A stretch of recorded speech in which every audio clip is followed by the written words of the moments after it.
This week on DRC, Karazhan has been announced as an adventure, and we're going to be discussing some of the cards that have been released thus far. And really, that takes up most of the time, so let's get started. DRC starts right now.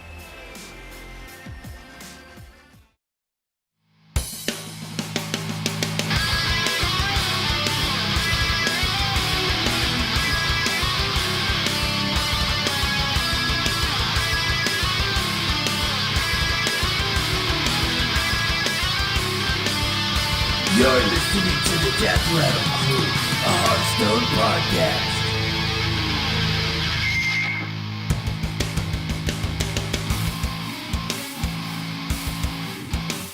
DRC, ladies and gentlemen, welcome to the Death Rattle Crew. That was really fast again. This is a Hearthstone podcast. I'm one of your hosts, Mike Tech2her, and joined by Mr. Matt Mushu Hill.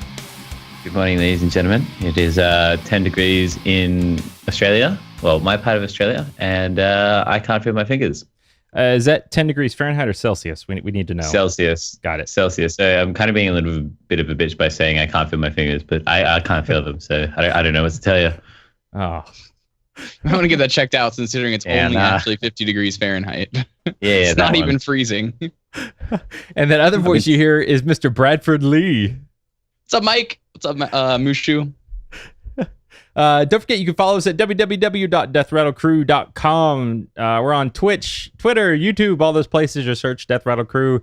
Bradford Lee, once again, where can people find you on a daily basis? We're socially eating and Hearthstoning and all the other things. The playing Tinder, I don't know. Things. Yeah, all those things. You can find me at twitch.tv/BradfordLee. And yes, I am socially eating occasionally. Perfect. What's you making sure you keep your pants on, not like what's her name? Legendary Leah, your favorite person in the world, Mike. Yeah.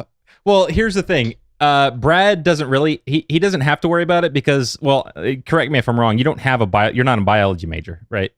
You don't have a biology degree. What? Oh, no, yeah. Oh, I know what you're talking about now. Yeah. Do you have a biology degree?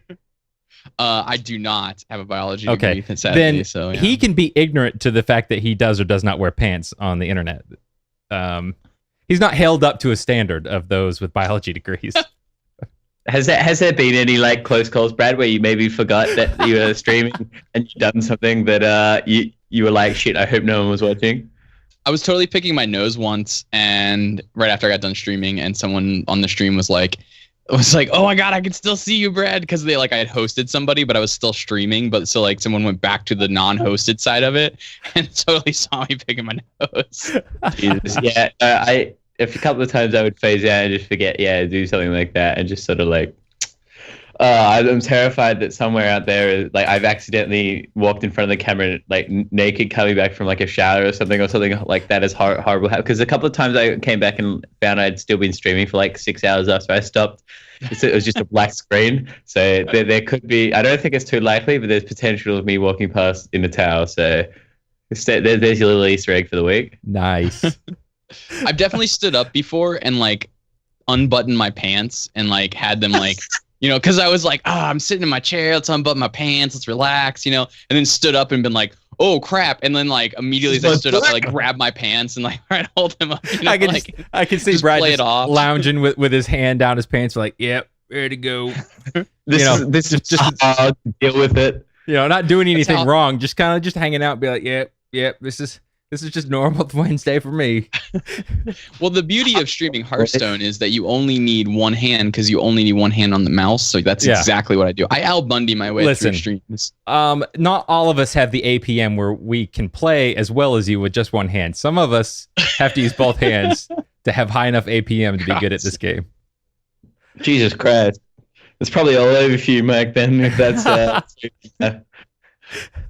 Look into the voluntary euthanasia. Listen, kind of thing. I just get real confused when I see a Zulog deck. I just start screaming Zerg, Zerg, Zerg, Rush. I don't know. I don't know what to tell you. Speaking of Zoo, I've sort of been loosely following along with the Twitter meta scene rather than the actual Hearthstone meta. And Zoo risen to the top yet again. Is that what's going on, Bradford? Zoo's among the best decks. If you want my honest opinion for top ladder right now, Zoo, this is like top legend. I'm talking like the top 300 or so. Probably Zoo, Yogg Druid, Aggro Shaman, and Miracle Rogue. And the reason I say Miracle Rogue is because the Yogg Druid deck has this like go wide strategy for the most part with like the 1/1s that they spit out with Wisp of the Old Gods and like Onyxia and stuff. So you can a lot of times you can combat them really easily with Fan and Knives. So like and on top of that being good against Zoo. So that's why I put Miracle Rogue among the better ones up the top. It's time for the weekly Pokemon Go update. I'm nearing in on level 25, and after I do my next evolution cycle, I'll be at like I think it's like 120 court, so I only have like 20 something to go, and then I will be done. Now, Dude, it's just all original 150 right now, right? Yeah, and you can only catch like 140 something because all the legendaries, and then Ditto, Mr. Mime. Well, no one's seen a Ditto yet. But Mr. Mime, Farfetch, and Tauros are region locked for me. So we got Kangaskhan in Australia. And then there's this hilarious, someone told me a rumor last night, and it's fucking great. So if you hold the Pokeball button down, it'll bring up the menu. And then you can, if you hold your finger on your screen and drag it to each one of the options, like the shop or the Pokedex option, they'll glow a different color to what they would usually do. And doing it right now. It was pointed out on Reddit or something that this is the same sort of color and setup as something that happened in a Pokemon game like back in the day. And so there's a code. They reckon there's a code, and then if you do that when you're out hunting Pokemon and you see two Pokemon next to one another, and you do the code in the right order, because there's 4 buttons that you need to do. And so if you do it in sequence properly without taking your finger off, it's rumored that one of them will turn into a Ditto. And I fucking hope that's true, because that is the most crazy thing ever. There's an insane Easter egg if that's true. That's the best Easter egg ever. Yeah, I mean, as I do it, they turn like the Pokemon one turns orange, the shop one turns purple, the Pokedex turns red, and like the items one turns like a violet-y kind of color. Yeah.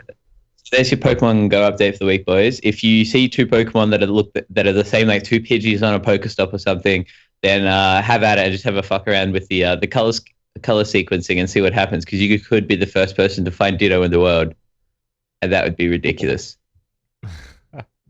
But yeah, that's like the perfect kind of like Easter egg to put in this kind of game. Yeah, dude, it's been so good. All the misinformation in the game is my favorite thing. They also updated the patch, and people aren't happy. I know I'm not particularly happy with the new patch, and the death of Pokevision is not my most favorite thing. Because Pokevision, basically, you could look at where you were on the map, and it would tell you about all the Pokemon in the area. Mm-hmm. Like the ones that are nearby you mean, that part? Yeah, exactly. So you could say, I'm at Bradley's house, and like zoom out, and you can see like a radius of like 6 or 7 kilometers. And the idea was you still had to go chase them down, but it was really good for casual players who didn't want to like risk it, in that they would spend time and potentially catch nothing. They wanted like the informed sort of thing of like chasing after a Pokemon, and I'd done it a few times. I'm sort of indifferent. I'd play either way, but I can sort of see why people are butthurt. Like, it definitely makes it much less efficient. And there's a bunch of, I guess, issues with the new patch, like Pokemon being too close. They're very hard to catch. In order to throw a decent curveball, I legitimately have to throw it off the screen and things like that. But yeah, I reckon hopefully by DRC next week, or maybe even the week after, I'll be a Pokemon master in its current iteration. Wow. Nice. Wait, do you not see the nearby Pokemon anymore? Is that what it is? You do see the nearby Pokemon, but they've removed the step system because they're currently working on it, because it broke. Oh, right. I see that it's gone now. I'm looking at it right now. What they've got is like just the 9 Pokemon that are nearby, and so the higher up they are on the list, the closer they are. Gotcha. Yeah, so that's what we're working with at the moment, which is better. Like a less functional one is definitely better than one that doesn't function at all. Sure. It was just like, I guess, sort of bad. It's like the perfect storm, where the time where they asked Pokevision to stop what they were doing, and the tracker is less than optimal, and people are going from a very good tracker in Pokevision to the one that's in the game right now. People are sort of like butthurt, and there's all these there's so much clickbait. I'm beginning. I want to abstain from Facebook. Twitter is not too bad. Twitter is fine, because they're like people I've followed that are posting shit. But Facebook, the algorithm gets spat out, and it's just get all these fucking clickbaity articles. I'm thinking about there's a Google Chrome add-on called Newsfeed Eradicator, which just removes your Facebook newsfeed. So you still get Messenger events, notifications, and shit, but it replaces your newsfeed with like an inspirational productivity quote, which is kind of cool. I did it for a little bit, and then only had Facebook on my phone. But actually, I don't use Facebook for that exact reason. It's all clickbait. It's all terrible. It's terrible. Gross. It's interesting because it seems like there's such a workaround in that Twitter you can follow like the professionals and the people you want to see, and then Instagram you can follow most of the people who post pictures on Facebook will also post their pictures on Instagram. So you're not really missing out on too much, I guess, picture content from your friends if you use Instagram. But there's like occasional statuses that you might miss. But I think if you're like, depending on people's statuses to keep up with them, then they're probably not someone you need to follow anyway. So yeah, I think there might be a workaround between Facebook Eradicator using Twitter and Instagram. So I might give that a crack because clickbait makes me limp. But that has been quote of the year. Yeah, that has been this week's Pokemon Go update, brought to you by Brainiacs. Turnkey solutions to your business workflow. God damn it, Matt. Hey, I'm just shouting out to you're just confused as to what turnkey means. I know that's all that is. Yes, I am. Okay, good. Good. But my rationale is if I'm confused, there's a good chance some listeners are like, what the hell does that mean? That's not true. Everyone knows what a turnkey solution is. All right. If you do not know what a turnkey solution is, can you tweet at Death Rattle Crew? Or if you do, tweet at Death Rattle Crew and tell us, because I'd like to see what the go is. You're such a troll. Tweet at such a troll. Speaking of Facebook, getting back on track a little bit, did you hear that they're integrating streaming into Facebook? So now you can actually, so in the way that it works is it direct feeds to your Facebook page is the idea. So if you set it all up, you can basically, I don't know what the exact command is, but let's say it's like Control F. I think that might even actually be what it is. But if you're playing Hearthstone or you're playing a Blizzard game, let's say Overwatch or whatever it is, you can Control F and it'll record and post your gameplay onto it. So it's like a great learning tool if you're interested in that particular thing. Like say for instance, like you're like, oh man, I'm playing against Yogg Druid and I want to know how this matchup goes. You can record it and go back to it and relook at it, which is really, really, really beneficial to most people. I don't know if it's gonna I don't think it's actually competing with Twitch that much, if it is competing with Twitch at all, but it's kind of good for like the end user who wants to potentially record some of their content and have a way to like revisit what they've done before. So something cool to note for the future. And I think eventually that as time goes on, it will get a little bit better, and it will probably we'll start seeing video game streaming on Facebook more commonly. Interesting. Excellent. So yeah, interesting. I like that. I don't use Facebook a lot anymore, so yeah. Anything that like competes with Twitch is, welcome in my books because it forces Twitch to be, I guess, a little more honest. But from what I've been told about them, they really don't give a fuck because they know they're the best, and they know like even if people dabble in other streaming services, they'll come back to Twitch, and Twitch's motto is, we'll welcome you back with open arms sort of thing. It's just like, God damn it, Twitch. But it's good that there's competition because it does, an open market's better than like a closed market where there's only one competitor. Like it's just going to create better content for everyone. Even if it's not Twitch creating the better content, it's the fact that like somebody else might do it and then Twitch can integrate that into Twitch as well. And that just creates a better system for everybody anyways. So. Yeah. Yeah. Okay. Yeah. I'm looking at these boss encounters for Karazhan. Man, were we supposed to jump to that yet? Can we jump to Karazhan? Not yet. Okay. All right. But tell you what, we'll be right back after a word from our sponsors, and we'll get into Murder Anatomy. DRC would like to thank Brainiacs for their support of this podcast. If you have a tech idea for improving your business's workflow, Brainiacs can provide a turnkey solution to specifically fit your needs. You can contact them at www.brainiux.com.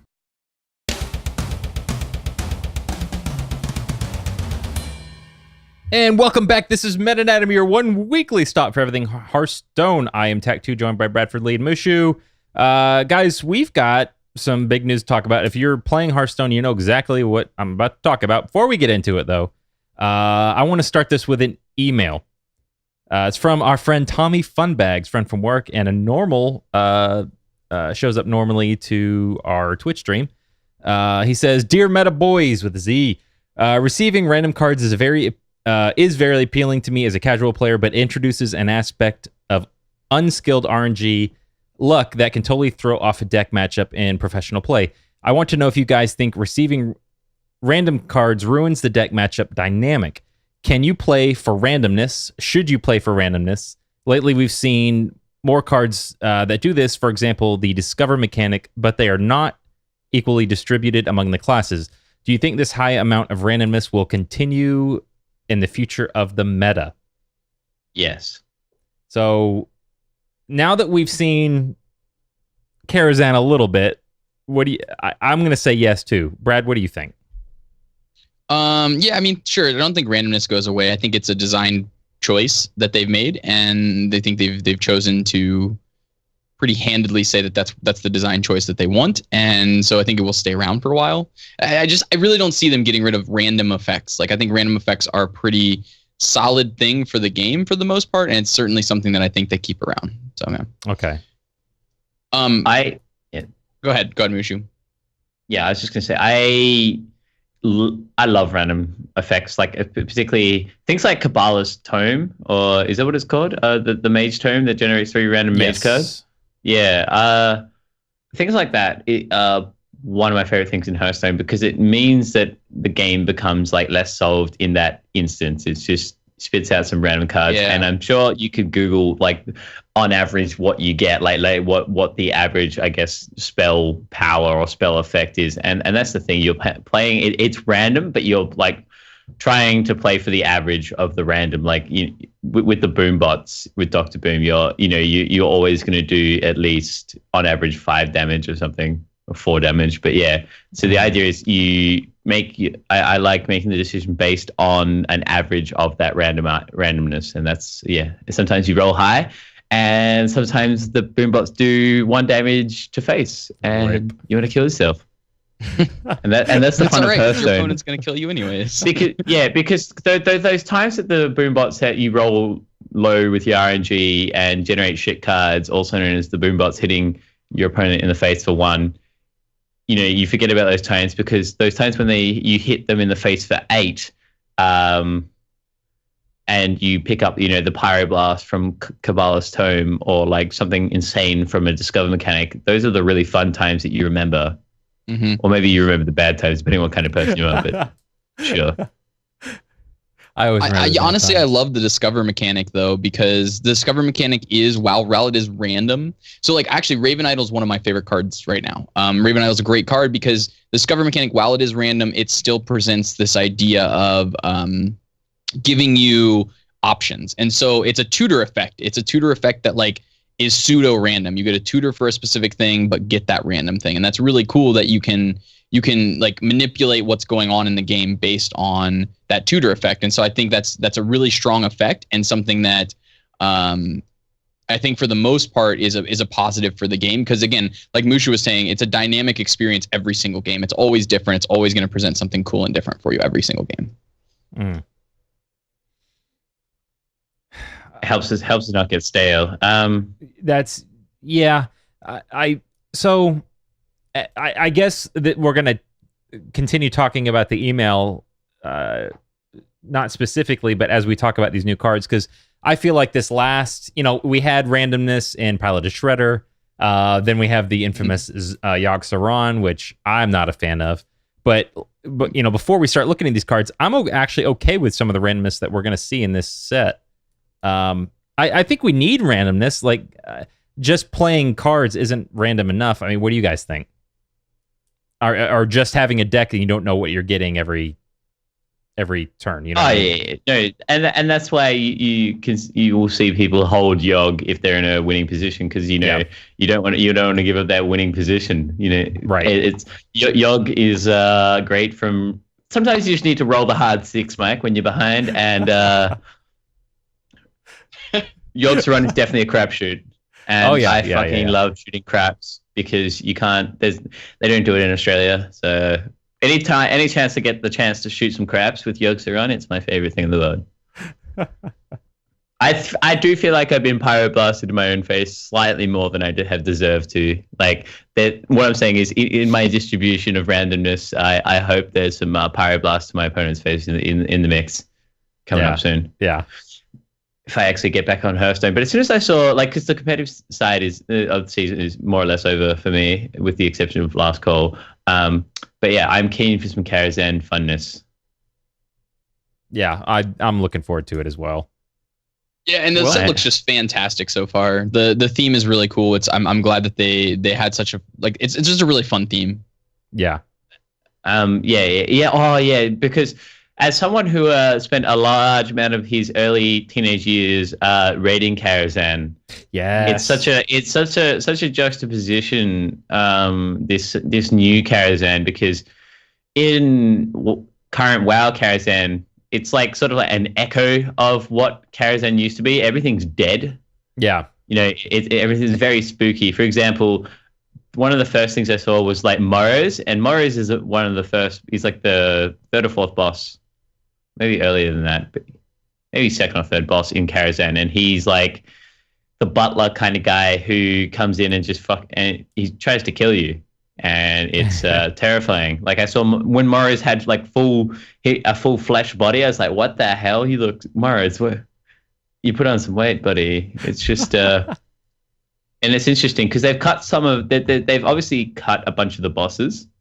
So can we run through who's listed as bosses quickly? Yeah, right? Absolutely. All right. So based on what I'm looking at on Hearthstone, there's the prologue wing one, which is Malkazar, who is the last boss. It says unknown on the Spire Wing 5, so he's probably going to be the last boss. He's going to, like, because there's always that thing where there seems to be that consistent theme through at least some of the adventures where you'll beat a boss and they'll return as the last boss. But I suppose that's only been from Wing 4 to Wing 5 with, like, Rafam and Nefarian and things like that. Yeah. But so what do we got? Malkazar's the first boss, and then Silverware, Magic Mirror, and Black King. The first Silverware and Magic Mirror, I don't think they're not actually bosses from Karazhan. There wasn't, like, I think this is just something troll they've introduced. There might have been trash pools involving Silverware or some kind of inanimate floating object, but I don't think so. And I think Black King, I don't think there was. A Black King is seems to me that's going to be similar to the chess event, so there could be a bunch of chess pieces involved. That was one of my favorite things for the intro video was the reference to chess, because chess was the boss before Malkazar, and it was basically free loot, but it was a little fun chill out sesh because, you know, it was pretty face roll doing chess. I mean, it was pretty hilarious. It was basically wizard chess where you just murder other pieces and stuff. And then Medivh, the motherfucker, cheats every now and then and will set like some of your pieces on fire. And it's like, what you doing, Medivh? Come on. Come on, bro. Get your shit together. And then when we eventually get to week 3, we'll get on to the Opera. Opera was like one of the coolest things about Karazhan because it was a changing encounter. You could get one of 3 encounters. So you either got Romulo and Julianne, which is not copied from anywhere, the Big Bad Wolf, and the Crone. Now, I was a fan of the Big Bad Wolf. That was my favorite fight. That was a good one. Just because, you know, it's hilarious. That's where, for anyone who plays current present day WoW and they have the add-on Deadly Boss Mods installed, and you ever hear the sound, "Run away, little girl, run away." That's the fight that sampled from, is the Big Bad Wolf fight. So which usually what it entails is you need to get the fuck away from where you were standing, or you're being chased, or you're fixated by a mob or something. But yeah, that's the route. So it's pretty funny because I'm pretty sure in the current iteration of DBM it would play it twice. So you would get the noise from the Big Bad Wolf itself and from DBM telling you, "Get the fuck away from the Big Bad Wolf, little girl. Just run away." I think the Crone was probably the hardest one in memory. What fight was that? I don't remember that one. The crone was the one that the crone is the Wizard of Oz, basically. Oh yeah. And so you have the 4 bosses and stuff. So and there was this thing, if you killed Toto before you killed Dorothy, she would just enrage, or was it the other way around? There was an order you had to kill them in, otherwise the other one went absolutely fucking nuts and just murdered people. But so you had to deal, and there was like a bunch of stuff you had to deal with. Like each of the bosses had their own mechanics, so that'll be interesting to see how that goes. But it looks like you get to do all 3, which is kind of cool, I guess. I would have been in my mind. I would think they would have erred on the side of like maybe randomness, and then included a few more Karazhan bosses, and then so that's the opera wing, and then wing 4 is the menagerie. Yeah. Do you remember that? Yes. You have to say it in the sexy voice. No. That's how the curator says it. It's like, oh, really? Okay. Something about I will defend the menagerie, or there's a specific line, but that tone of voice just sticks with me. Here's so Matt, have you seen the Warcraft movie? No, I haven't. Okay. I was gonna ask. I know it's pretty fucked up, isn't it? I haven't seen it. Yeah. I think the curator is in that the movie. Well, Karazhan's in the movie, isn't it? Yes, it is in the movie. Yes. Yeah, because like they don't they don't call him the curator. But no, that's not just spoilers. sort of like that. There's a golem. There's no spoiler. There's a golem, and I was like, the wizards have a golem that do shit for him. Yeah. So maybe that's the curator, and before he was the curator, he was the golem. Who knows? Yes. Anyway, so he was a good boss because he was the first. There were 2 pieces of tier 4 gear that dropped off the old Karazhan raid, and the curator dropped the first one. So this is like more or less the halfway point where you're like, fuck yeah, gear, good gear, tier gear. And then we skip ahead to Nightbane. And Nightbane was a motherfucker of a fight when I was learning it. Yeah. It was just this big phased dragon with like beams and shit, and you had to wear him down. It was interesting. It was fun times. I don't know if you have many memories of Nightbane. Oh wait, no. I'm thinking of Netherspite. Netherspite's like, no, Nightbane. Nightbane was a motherfucker. Nightbane was the kind of guy who you had to go through a quest chain and to get the item. I can't remember what the item was, but there was a whole process involved to get the item to summon Nightbane. And then Nightbane, you're out on this little like ledge on the side of Karazhan, and it's just it's very cramped. Yeah, and then he would summon these skeletons and then just rain shit down on you, and you had to like survive it. I remember being really like loving doing Nightbane because if no one in the group had the item, you couldn't do the boss. So each week you wanted someone in your group with the item to summon Nightbane because he had. The shield. It's like the shield of impenetrable darkness. I remember was the item I wanted it off Nightbane. Okay. Because I was a tank at the time and I wanted that baller shield. I did not get that shield. It's very sad. And then there's the young Terrestrian Ilhoof, I believe. Telestrian. His first name starts with a T, and he's Ilhoof, and he was in this fucking side room in Karazhan. So you go through like a door that's on a wall, and then there's this like satyr just chill banging with a bunch. Is that how you say it? Satyr. I think we call it cider here in the U.S. Whatever that one, and he was. There's satyr, this I believe, is the correct. There's just some random satyr. SATYR. Well, but it's like half human, half what am I thinking? A minotaur, right? Yeah. Isn't that what it is? Yeah. Yeah, it's a satyr. Okay, gotcha. It wasn't half. That's my magic. It was like half goat, like goat. That's what it is. Like half goat. Yeah, yeah, like Phil from the Hercules movie, except a little bit taller, more spread out, more demonic looking. And yeah, so he jumps around with a bunch of imps and shit, and you murder his face, and then you get the what was it? There was a staff that he dropped with. It had like a squid on the end, and it was very cool stuff because it had tentacles, and it was one of the very cool staves that you could get in the game. And yeah, so we move on. I need to get that for my transmog. Yeah, if you've already got it, the latest patch of WoW has credited all the shit you've ever looted, a lot of the stuff you've looted to your trans. Yeah. So is it the I've quote-unquote ever quadrant. looted? Like I don't have it now. I don't Okay. think, I don't know. It's kind of strange because it didn't feel like that on my priest. Yeah. But when I went to my warrior, who's my character who I was playing in BC, a lot of the stuff that I used to have was there. Okay. So I don't know, maybe it's something to do with the interaction with the void storage, because I had full void storage on my priest, and I don't think I'd ever bought it on my on my warrior. But then we move on to Wing 5 with Shade of Iran. Now this fight is fucking fantastic, because it was one of the first fights where I think it's one of the only fights where you need to stand in the fire. I'd be real good at that. Yeah. One of the I guess the meme quote kind of ethoses of World of Warcraft boss fights is don't stand in the fucking fire. Yeah. Those exact words. But Shade of Iran, who is Medivh's father, for those of you playing at home, is, I'm pretty sure, I'm trying to go off my memory. I'm pretty sure if you had the fire cast on you, you stood in it until it was over, and then people just healed you through it, because if you moved, you would explode or something, or you'd deal mass damage to everyone else in the fire or something. There was a reason that you stood in the fire. That I could be wrong, but that's how I remember. I remember there being something a little bit strange about the Shade of Iran. And he would summon. He's basically like a baller mage. He's basically, as it says in his name, he's a shade, and he just sort of freaks out when you walk into his secluded library and says some stuff about Medivh and just starts throwing fireballs at you.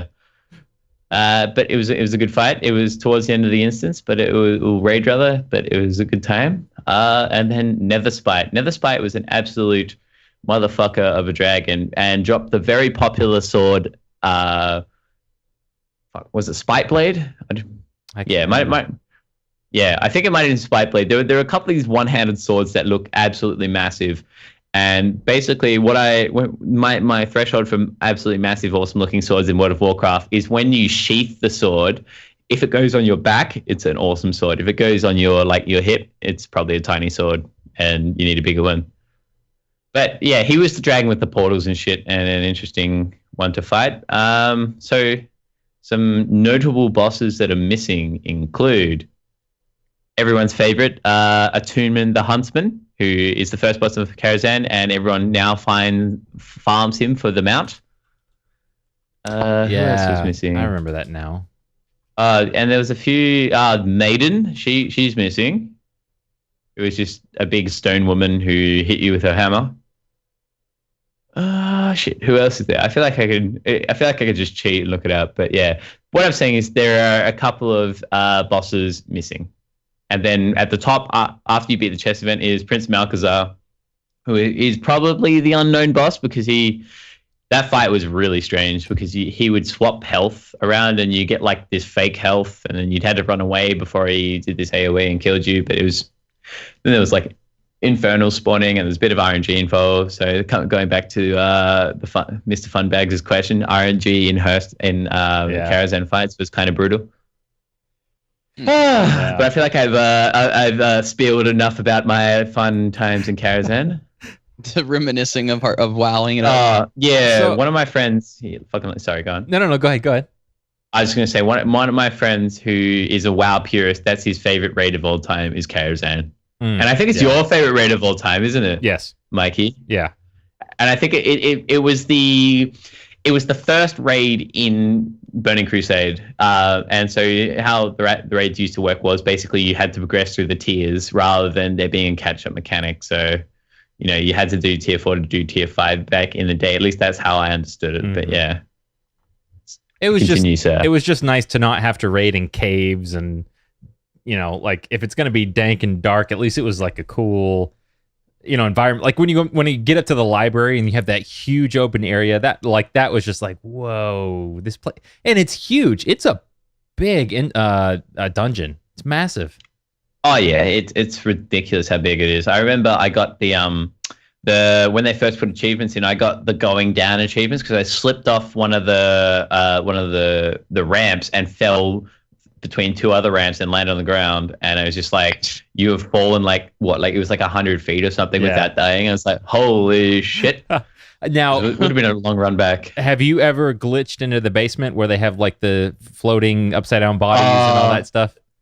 I tried. I tried to do that. I remember I heard about that about a year ago, and we spent about 20-30 minutes trying to do that. I couldn't do it. So apparently I watched the video. That's like the creepiest place in World of Warcraft is the basements of Karazhan. So there's like bodies and shit. Oh yeah, but they're floating upside down, if I remember correctly. So, but it's a glitch in though, the water. basically. It's a glitch to get to. It's in the game files. Yeah. Okay. So get on YouTube if you're interested in that. For those of you playing at home, it's pretty creepy. I wonder if that'll show up here. No, probably not. Rip. You're gonna glitch out Hearthstone and open up a new board that's actually just the basement. Yeah. Yeah, dude, that would be so with a bunch hilarious. of bodies. It'd be kind of a cool bodies on it. Yeah. So what do you guys? I feel like the big card to talk about here is. Oh, so we're gonna hop in the cards. Is that what we're doing? Yeah. How much time do you have, Matt? Do you have time to talk about all the cards, or? I've got probably about 10 or so minutes there. Okay. So probably not all. We can talk about some choice cards. Yeah. I'm sorry for being. Why don't we talk about the ones that you want to talk about? Yeah. Matt? Is there any of them that stand out to you so far? I haven't really looked. I've sort of been following. I saw followed like the mistranslation with Malcazar or something. That people are getting all up in arms about. But really? It looks like.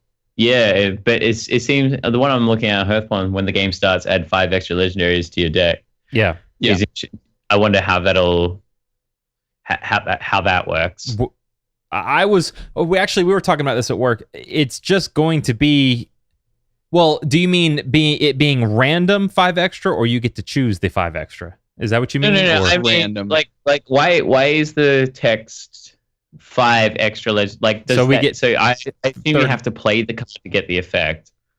Oh, right. I got the impression you it just was start the game with yeah. it. I got the impression you now have 35 cards, and I guess it's just like it's a pregame effect. Cthulhu, where things happen regardless of where the card is. So I feel like regardless of where this card is, the effect happens. Well, yeah, that I feel like that's sort of that's the implication I got from the card, but that seems kind of like. Because otherwise they wouldn't ever, otherwise it'd be a battle cry. Right. Yeah.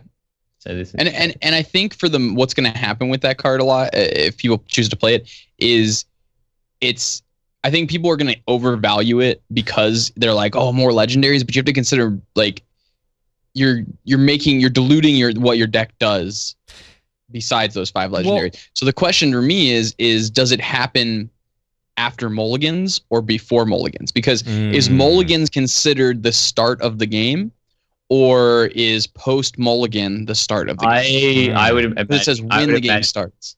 I would imagine that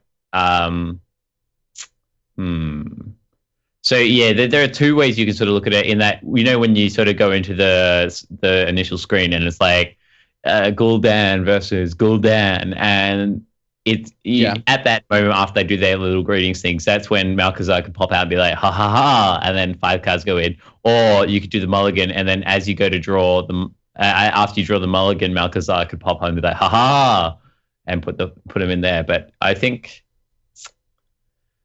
that's a tough one. I guess that's the way to see it. Because I think the card gets better if it's after mulligans, because you generally don't want legends in your opening hand, right? You want to be digging for something to bridge you to the legendary. But if it's the opposite way around, it changes the makeup of that card dramatically. Well, let's talk, because we were talking about this at work. A lot of people are like, "Oh, my card, this card is so broken," because it's a 5/6 for 5 already, which that's decent stats. It's a demon, so it just gets better depending on the deck you're playing. And then you get 5 extra cards. Like, it's not exchange 5 cards and turn them into legends. It's you add 5 cards to your deck. So I'm thinking cards like Miracle Rogue, don't want to play it. Freeze Mage, probably don't want to play it. Any spell decks probably don't want to play it. But what about aggro decks or mid-range deck? Maybe probably less on aggro decks, but cards where you want minions more. Is this going to be like a mid-ranger control?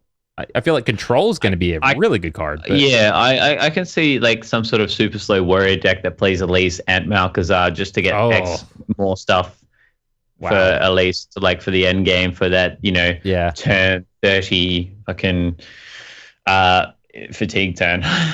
Yeah, or something like but the that. problem is that like, let's say you're playing against aggro, you want your brawls like turn 5 against Yeah. that deck. Right. And when you put 5 more cards in, you're making your aggro matchup worse. Like if we live in some sort of control meta, sure, I think that card. I think you just like you were saying, great. But like if Zoo's everywhere, do I really want the 5 extra legendaries?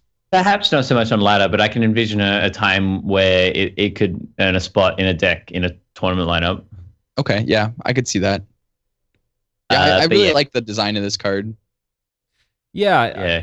So Pretty good. what I'm getting, and I know there's people on both sides of, but I feel like we're getting it's balanced because of how Hearthstone plays. It's not balanced on its own. It's balanced because of how your opponents might play, or what you need to counter your opponents. Like you said, aggro versus if I have a control deck and I'm playing this aggro deck, I have 5 more cards I have to burn through before I potentially draw a board control, or yeah, is this a tournament card? Maybe. I think it's more of a tournament card than a ladder card. Okay. I must say, I'm very excited for this because as someone who has taken effectively 6 weeks off from playing Hearthstone and sort of just I follow along on Twitter. But yeah, I'm excited to see this. Like it feels fresh. Every time like Hearthstone seems to have a lull where it's like it's starting to get stale, something pops out and it's just like where it's interesting contrast to something like World of Warcraft where there's very big, large amounts of downtime. Right. You have like we're in that at the moment, sort of coming to the end of the downtime. And well, not so much at the moment because the pre-patch went live, but yeah. You have these 10-month cycles where you're just like, fuck, what am I doing with my life? Whereas Hearthstone, it's like, go, go, go, go, go. Yeah. I think so. The curator is an interesting, I guess, sort of like it's a similar sort of effect in that you're I guess getting cards from somewhere, or not too similar, but so the curator is the 7 mana 4/6 taunt battlecry, draw a beast, dragon, and murloc from your deck.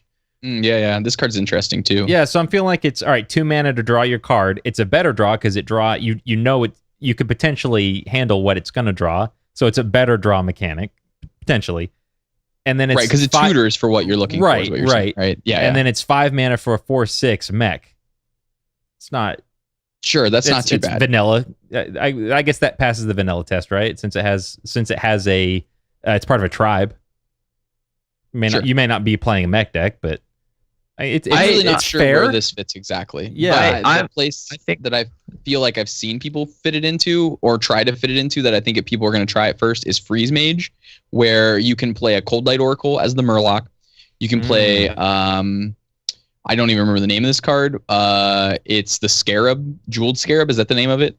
Yeah. It's a 2 mana 1/1 and it's a neutral minion and it's a beast. So you can run the Scarab because it can give you more secrets, and then you can run Alexstrasza, and that seems like the place that I feel like where people have mentioned this with me before that might fit.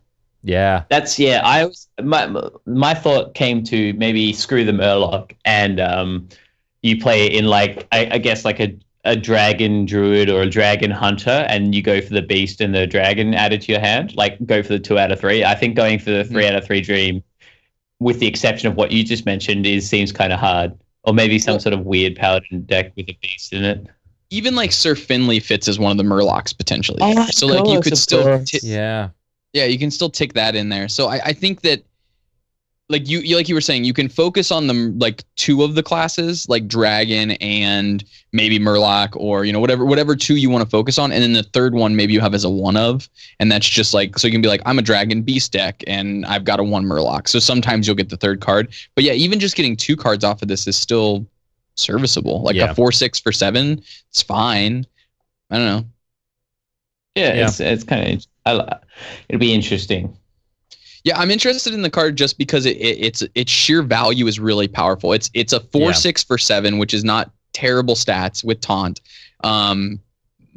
It's not great stats, but it's not terrible stats. But the biggest thing here is it can be a potential 3 or 4 for 1, and then a 3 or 4 for 1 is a hard thing to come by.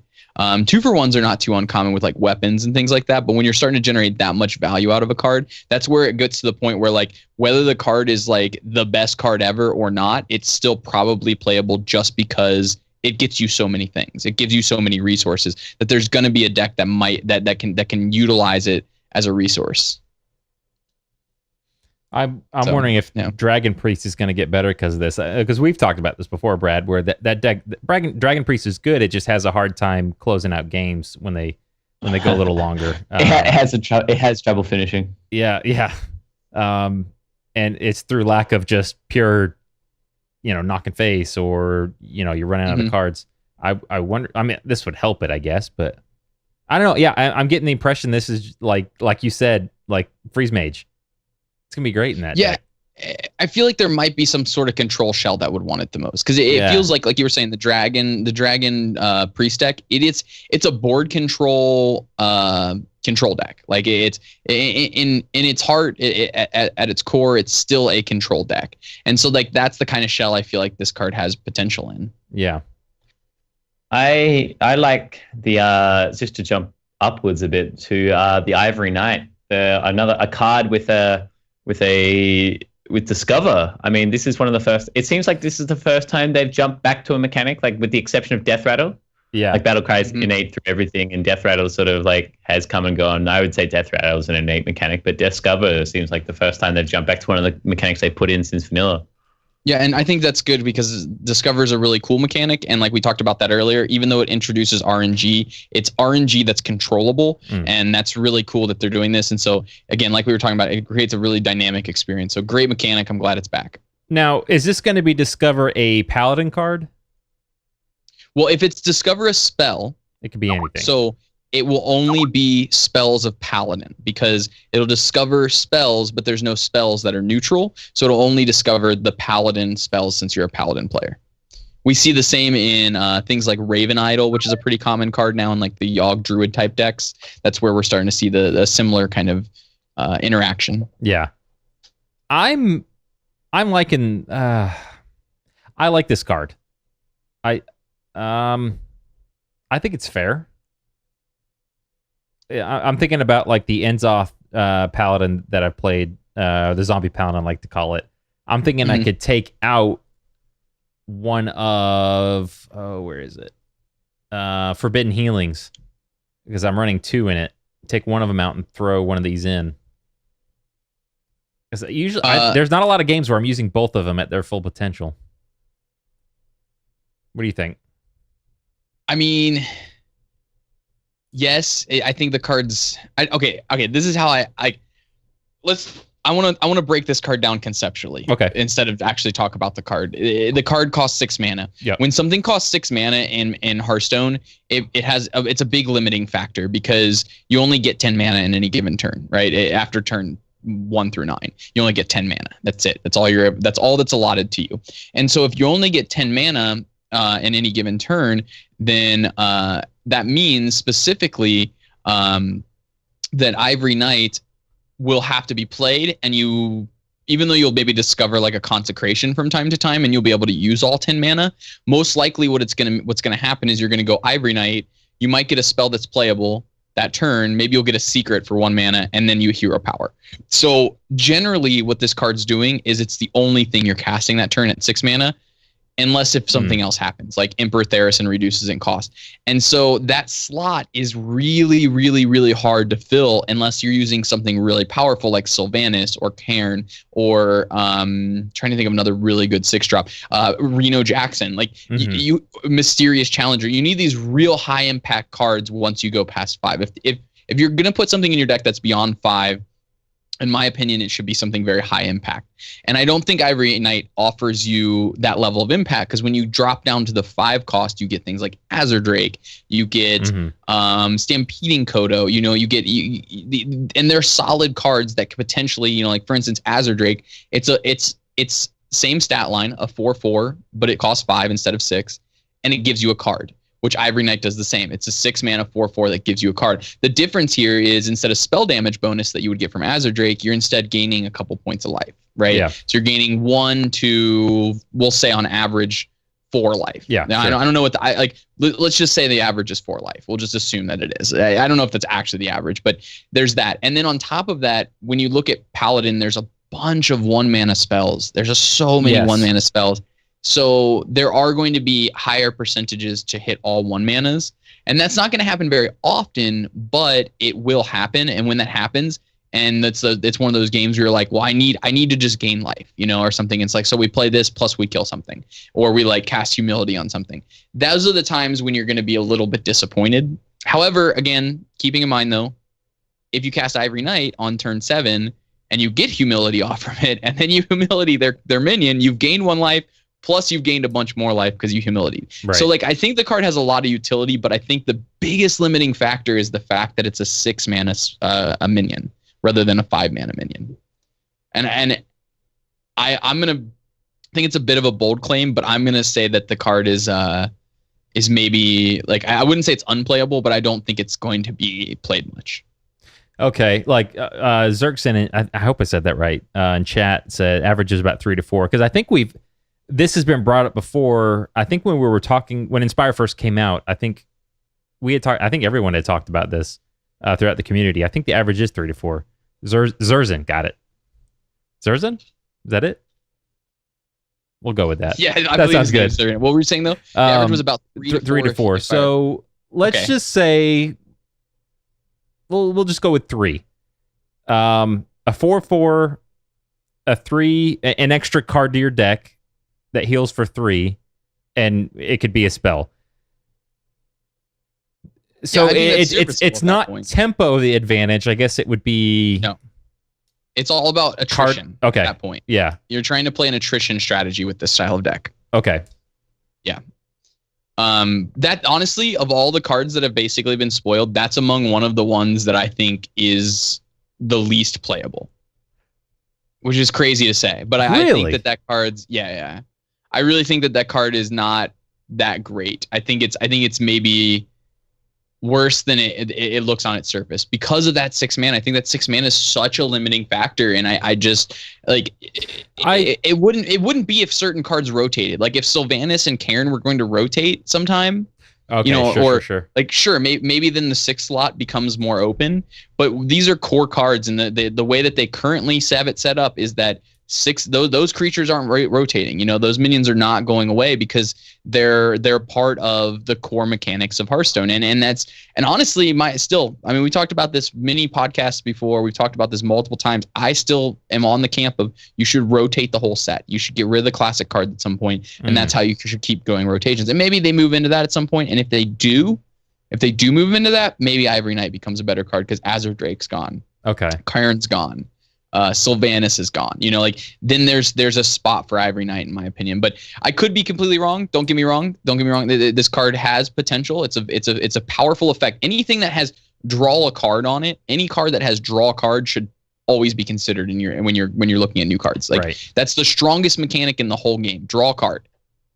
And Death Rattle is basically draw a card. So Death Rattle and draw a card and those kind of effects, very strong.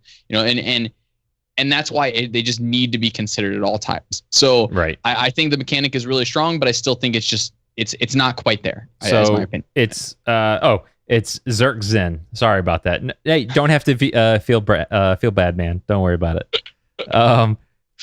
Ivory. Okay, so you feel like it's just contested based on better options that we have at this.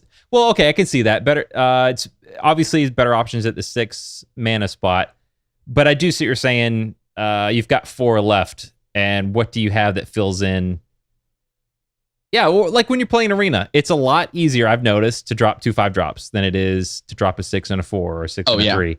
That just happens. Because 5-drops are really, really good cards.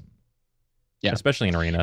In Arena, this card's going to be fantastic, though. Yeah, and the reason is because the Paladin class is already trying to be like this sort of board control attrition strategy. So it just gives you more resources to try and out attrition your opponent. And when I say out attrition them, I mean literally run them out of cards, and then eventually your 1/1s will win you the game. You'll be like, all right, hero power, and I'll win the game. Or and so you can just get this incremental advantage and use your shielded mini bots, use your muster for battles in the early game. And so you can just, if you can use those powerful early cards and bridge yourself to a turn 6 slam an Ivory Knight, at that point you're not as concerned with dropping a 4/4 on turn 6. You're more concerned with how do I refill my hand, how do I interact with what's going on in the game at the time, and how do I give myself more longevity? You know, like how do I not die against Hunter? Well, you gain health, you get more cards, you have more board clears. You know, like this is the kind of card that fits multiple roles for what the attrition sort of paladin strategy is trying to do in Arena.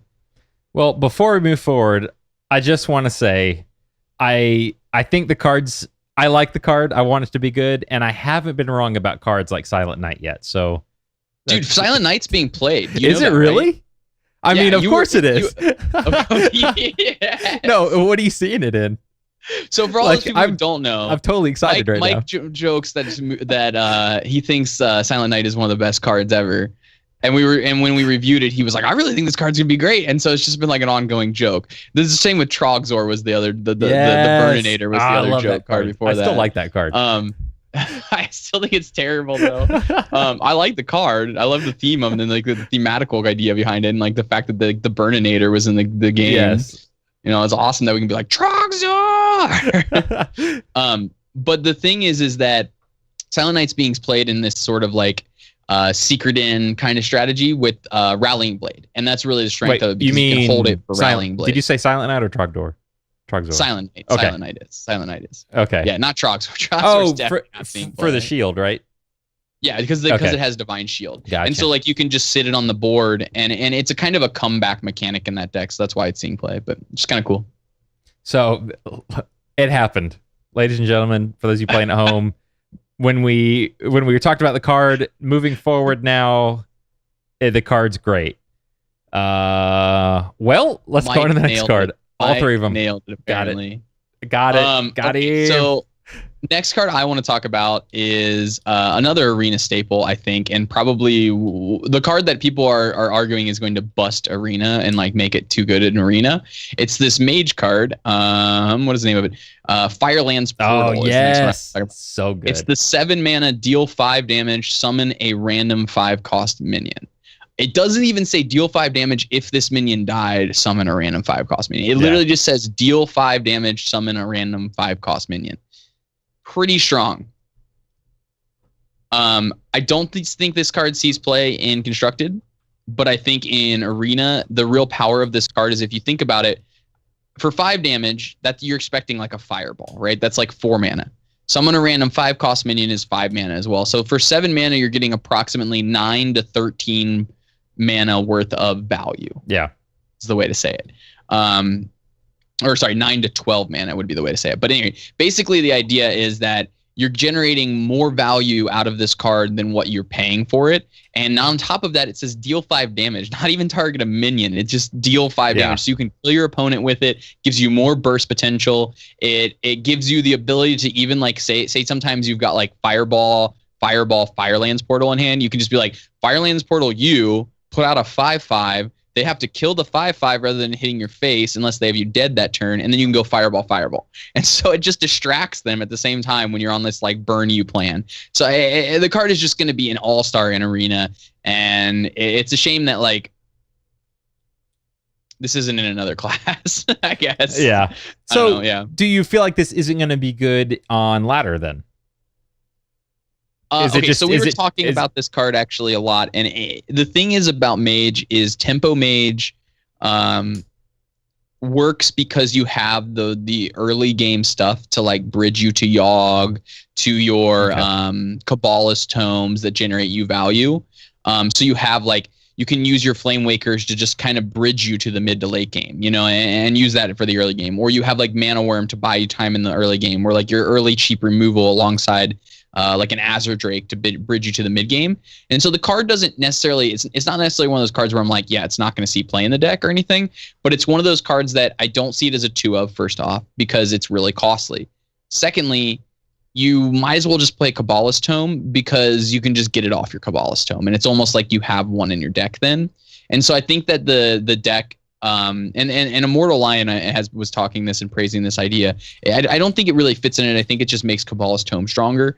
And the problem is there isn't really a true control mage shell besides Freeze Mage. And this isn't the kind of card Freeze Mage really wants. They want like efficient burn, you know, and so that they can just burn you for 30 in one turn.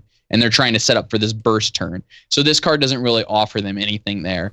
And that's why I don't think this card sees a lot of play, if any play, in constructed.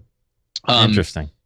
Yeah, that being said, there's one other thing to note about this. If you guys remember from our last set review, I praised this idea. There are not many good 5-drops in standard. There still aren't very many good 5-drops in standard. There's like Kodo Rider, Azure Drake.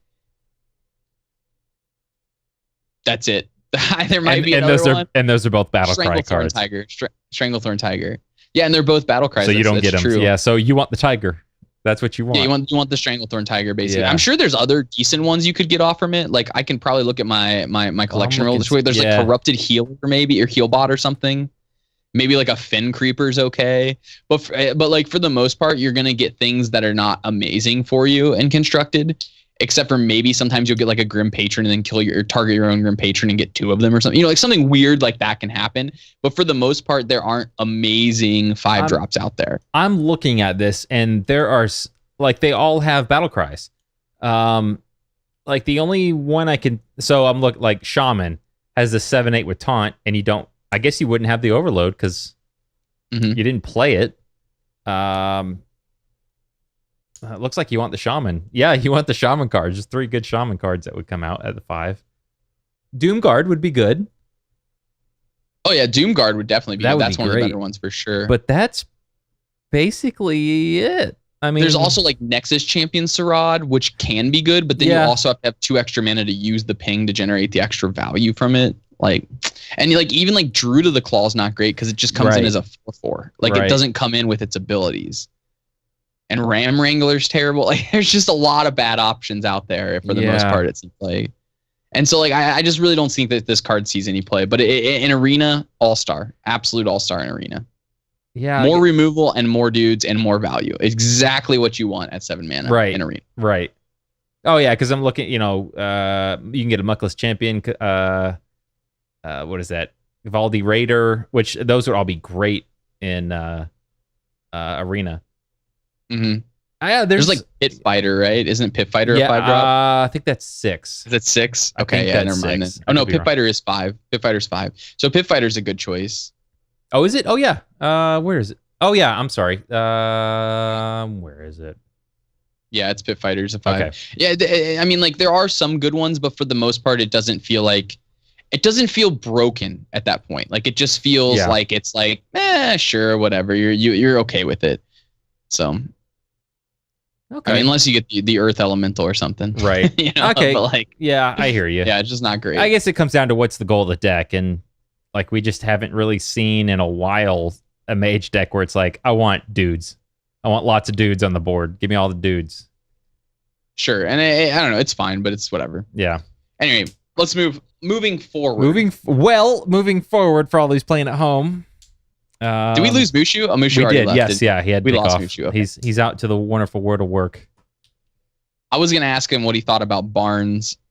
What do you think about Barnes? Here we go. Barnes is a 3/4 for 4 legendary. Battlecry. Summon a 1/1 copy of a random minion in your deck.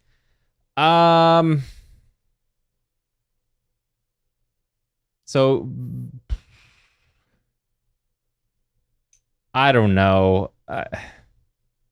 I feel like if you're playing a really, really greedy high-end, like you got Ragnaroses and Onyxias and Giants, or not even. Well, Onyxia won't trigger it. Oh, that's right. No, so you want Ragnaroses. It's a battle cry. Yeah, I don't like it. I don't like this card. Ragnaros and Death Rattles. Death Rattle. It would be good in a Death Rattle deck. Yeah. Yep. So in Inzoth deck, it'd be pretty good. Inzoth decks is exactly where like I think people have initially said this is where it's gonna fit. Yeah. Like you get think about like the Inzoth Paladin list. You get Tyrion, Ragnaros, Lightlord, Cairn, Sylvanas. Yeah. Ragnaros, the Red Lord, whatever one that one, Fire Lord. Yeah. It's got a lot of utility in that deck. You even have like Acolyte of Pain, which you're happy getting because then it's a 3/4 for 4 that draws you a card. Yeah. Which is not terrible. I mean, sometimes you also get Doomsayer, which is not necessarily terrible because you play a 3/4, they kill your Doomsayer, and you still have a 3/4. Like, not bad. Okay. I think the card fits really well in that kind of a shell. Mike, I gotta say this though about this card. Go ahead. Oh, Ysera. I didn't even consider Ysera. Yeah, Tommy Fun Bags with the win there. All right, Dragon Priest, throwing it in. just get it in there. Throw What it does in. it even trigger with Dragon Priest besides Ysera? So you'd be no, because you want them in your hand. Yeah. No, I mean, so you pull a Chill Wind. Yeah, there's just there's a chance of drawing those, whereas you might pull. Yeah, I don't know. I don't think it'd be consistent, other than if you just even if you get like a Haunted Creeper. Well, obviously that's not standard, but let's just say it's Arena even. Sure. Pull Haunted Creeper. Oh, great. Or whatever card. Yeah, it's fine. A death, as long as it's got the death rattle. Yeah. I mean, I'm happy to pick out like a Blood Mage Thalnos. Like, it draws a card. Yep. Like, awesome. Whatever. Yep. It's great. Loot Hoarder. Cool. Let's do this. Like Freeze Mage. My like. No, I don't think Freeze. Well, maybe Freeze Mage does one anyway. But I want to talk about this card like a little bit for a second. I think this card is Doctor 4. I think this card is insanely good. Do you? In the right deck? This card. I think, or in general. Yeah. Is this you a do piloted have to shredder? build around it a Okay. bit. All right. About to say. So it's not straight up piloted shredder. It's Okay. not straight up like just put it in your deck. Okay. But it's really easy to build around it. All right, I'm going to start from the top with the class that I think, maybe not the class I think will get the most out of it, but the class that I think gets the coolest things out of it. It makes Shadow Step way better. Because you can like play like Reno Rogue or something weird and like play it and then Shadow Step back what you get. Because there's a lot of like Battle Cry abilities and summon enough death rattle effects that'll be good. So like Inzoth Rogue would be pretty solid with it potentially. The other thing within Rogue to consider, and this is a card that hasn't seen play at all, really. I don't even know if it's ever seen play, but Patient Assassin gets a little bit better as one of your 2-drops. So you could have like your 2-drops be Blood Mage Thalnos and Patient Assassin, and then you don't have any other 2-drops. And then your 3-drops would be like your worst things to get, which would be like SI7 agents.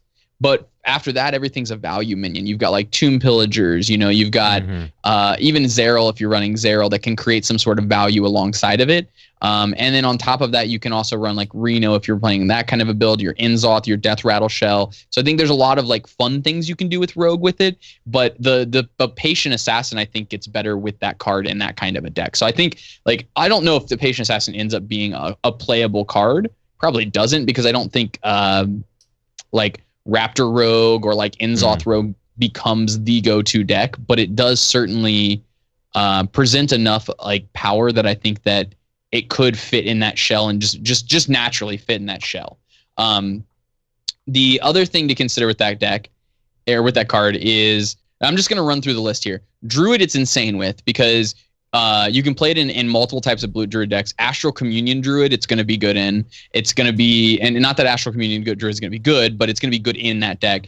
It's going to be good in Druid in general, just because they've got a lot of good top end minions. The downside to that is cards like Ancient of War are like 5/5s for 7, and it's only going to give you a 1/1 there. So they don't really do anything they did with that card. But you can design your deck to have things like Yashirars in it.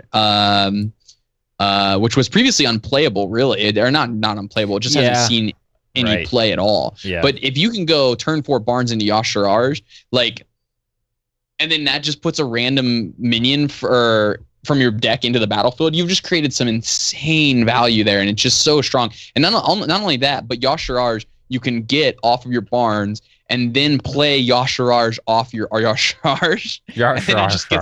It just gets insane. I don't even know if I'm saying his name right. So that's one of the cards you can get off from it. Deathwing the Dragon Lord isn't terrible now as a potential card to get off from it, because you can drop your other dragons. Ysera's insane with it. There's all kinds of little cards that interact really positively with it. The other decks to consider with it, like Hunter Death Rattle decks, it's solid with, in my opinion, because it's just death rattle effects. You might as well, you might as well jam 2 Savannah Highmanes in your deck, jam 2 Infested Wolves in your deck, put the new, which card we'll talk about here in a minute, the new Death Rattle 1/1 that summons a big bad wolf in your deck, and you're just getting more value from it. Like every minion produces value at that point. Okay, Tommy Funbags in chat says Auctioneer, the dream for rogues. Sure, yeah, you can definitely get an Auctioneer off from it. However, I keep in mind though that like the cards that it's going to have, or the decks that it's going to have, you're going to want it in, are the decks that are specifically built to abuse it to some extent. So you're going to want it in things that non-battle cry decks, I guess, is where it's going to be really right. superstar, you know? Yeah. But the card that I feel like it's gonna interact with the best is, or potentially interact with the best, is some sort of Malygos combo deck. I really feel like Malygos is gonna function very well with this card potentially, and that way you can have another way. Like you build a Malygos Rogue, let's say, Malygos Miracle Rogue, we'll say, and you have Gadgetzan Auctioneers, and you have like Tomb Pillagers and a Malygos. And maybe SI7s or something, as well. But other than that, you're trying to limit your minion count. Occasionally, you're just going to get Malygos and just win the game. And even if it's every one in, we'll say you have 8 other minions in your deck or something, or 10 other minions in your deck. Even if it's a 1 in every 10 times you're going to hit Malygos when it's in your deck, that means 1 out of every 10 times you're going to play Malygos and literally win the game at that moment. That's incredible. It means like it's a card that just wins 1 out of every 10 games sometimes in a certain specific build. That's nuts. And you can have like Ragnaros, the Fire Lord in that kind of a build too, and just literally just kill everything. That card is my favorite card from this set so far, and I think it is incredibly powerful and will just be an absolute staple as long as it's standard. I see what you're saying. Like if you can build it to be a technical card, a heavy technical card, it could be abused. I like that.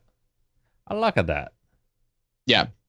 I really think the card's great. I think there are multiple classes, decks, and archetypes that want it. The things that interacts with the best are Death Rattle. It also interacts with Divine Shield really effectively. It interacts with Charge somewhat okay. And it interacts with combo decks really good. And, like high power minions that give you value at end of turn, like Ragnaros and Ysera, to kind of sum it all up there.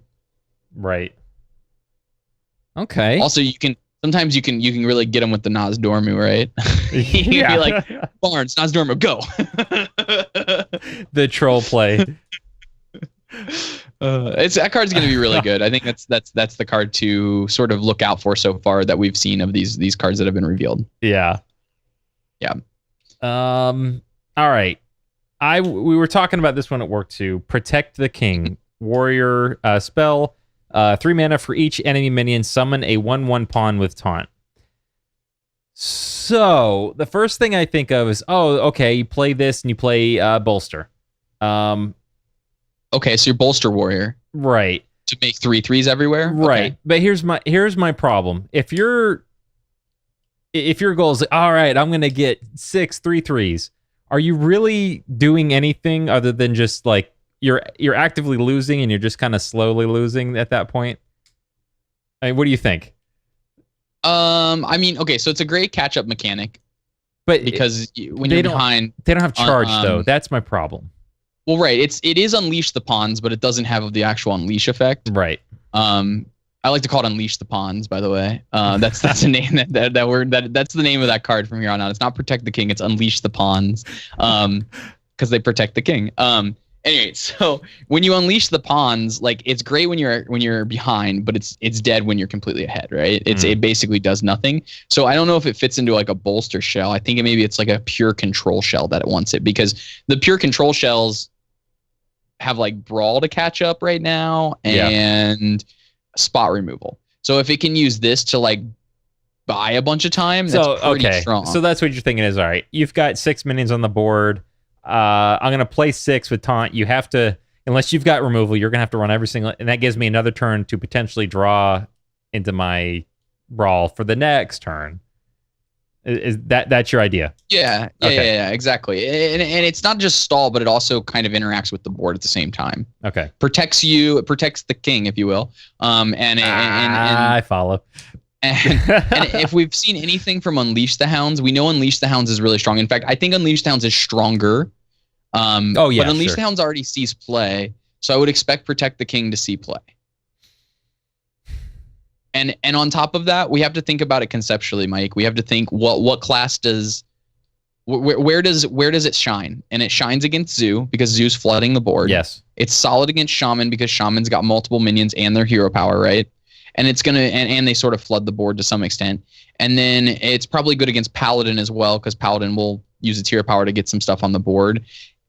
Other than that, it seems okay. You know, the other matchups, it's going to be like, yeah, it's fine. You know, like maybe you'll get a 2/2 for 3 with taunt, and that's not great, but it's serviceable. You know, and but in those other matchups where you're getting 6/1/1 taunts all of a sudden, or 5/1/1 taunts, like what is the threshold is really the question. Like, is it 3 that you want after 3, or maybe it's 4 is the threshold? Once you get 4 is where the card's really generating good value. Is that where you would consider it? Maybe I don't, and I've been thinking about this. Obviously, the more you get, the better the value is. I see what you're saying. Is all right. What point do we we go past parity where it's like, all right, you're not paying a mana per 1/1 here.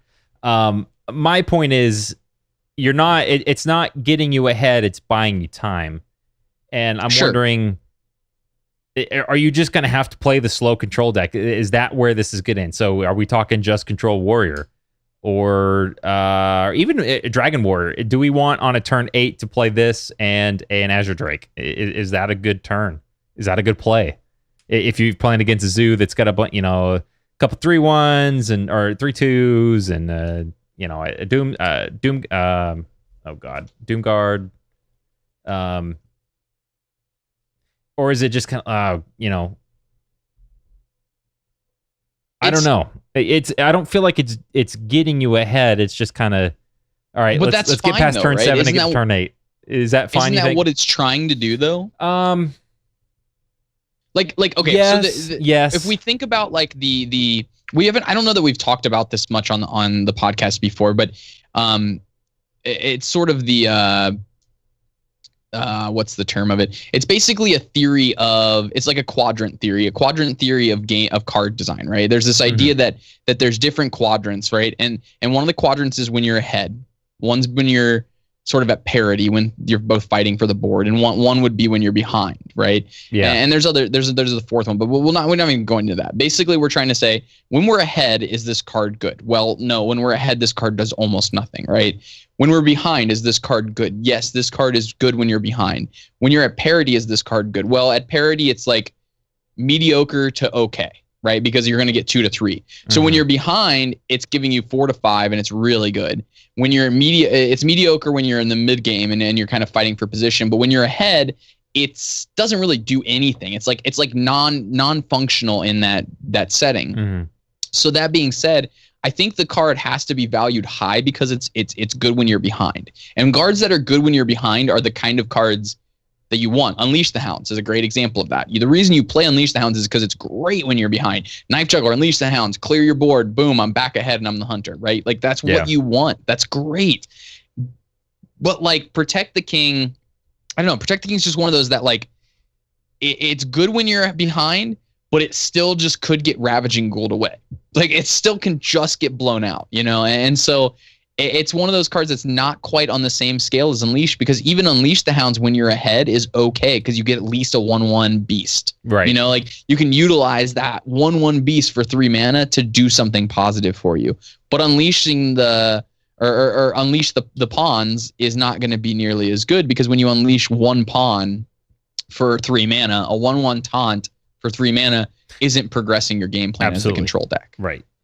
So like I don't know, man. This is one of those cards that I really think we'll see play, and I think someone will find a way to make a new and maybe slightly interesting bolster deck out of it, because there is some more taunt minions that have been released that Warrior can take advantage of. But this is the kind of card that I really feel like has a lot of potential in a control shell or in a bolster deck potentially, if there is a bolster shell out there. So yeah, I like the card. Where would you rate it, Mike? If you were to put it on a scale of 1 to 5, where would you rate this card? Because this card is one of those that I feel like is very contested on if it's like insane or if it's good or if it's okay. I honestly don't know. I'm trying to think if does it have uses other than, all right, I'm buying a turn, which I can see the benefits in that. I do. What else can I do this? Okay, so I could put down an Armor Smith, and now it's going to be next turn. And all the examples I'm thinking of are going to be, all right, if anything survives, it's the next turn. Or no, I guess, okay, Armor Smith, you could throw it down. Now you're going to get a bunch of armor. That's a good outcome. Then there's the 4/2 for 4. When a minion dies, draw a card. I can't believe I can't think of the name of it. Cult Master. Cult Master. Potentially. Again, we haven't seen that card played a lot since vanilla. But again, that was better with Unleash the Hounds still. Yeah, right. Because you could guarantee that turn. Whereas if you play Protect the King and then a Cult Master, you gotta hope that they don't have an instant removal for the Cult Master. It's reactive and not proactive. Yeah, I don't know, and I think that's what I'm looking for. I'm looking for, all right, is this proactive? And maybe it doesn't need to be. Maybe that's where I'm falling behind. I'm thinking of finding its value. I agree with you. I want it to be proactive. Sure. I'm on board with that 100%. Yeah. But as a reactive card, I think it's really strong at its ability to react. But again, it can never be proactive. That's its downside. Right. Yeah. I think that's why I don't value it as much. But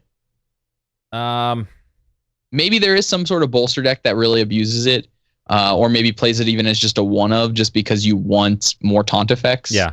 But I do think this card will have an impact on the game. I just don't know what impact it will actually have, because it is a weirder card of all the ones. Yeah.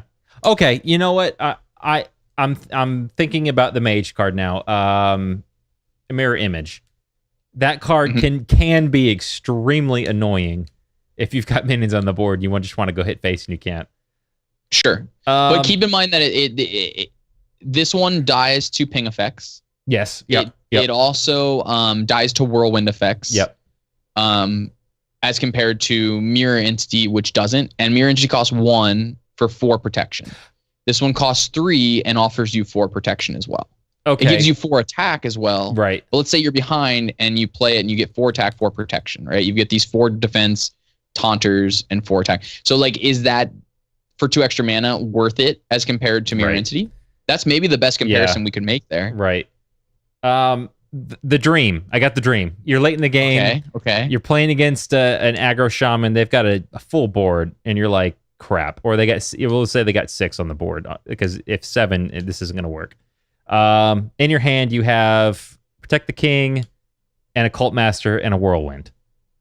Throw down your Protect the King, throw down your Cult Master. I guess at 7, you could throw down your Cult Master first, then you throw down your Protect the King, so never mind. Whirlwind, draw a bunch of cards. You might not kill everything on their side, but now you're going to start drawing 6 cards. You're not going to have enough to play. Never mind. Because you can't play your Brawl. I'm thinking, draw through your deck and pull. So what could you pull? It's 8 mana. You have 2 left. If it's like turn 10, nothing. I don't know, man.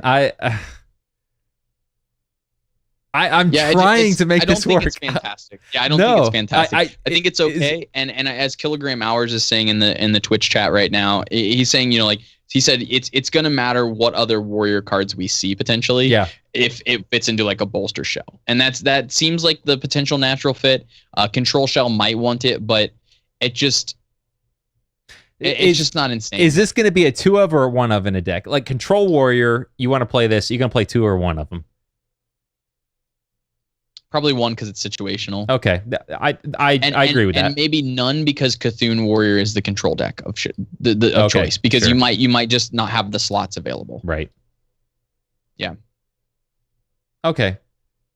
I don't know. It's definitely an interesting one and definitely one to debate, and not one that I have a clear understanding of personally. Yet. There's some cards on this list that I'm immediately like, that card's bad, or that card's good, but like some of them, it's just harder to say. I agree 100%. Absolutely.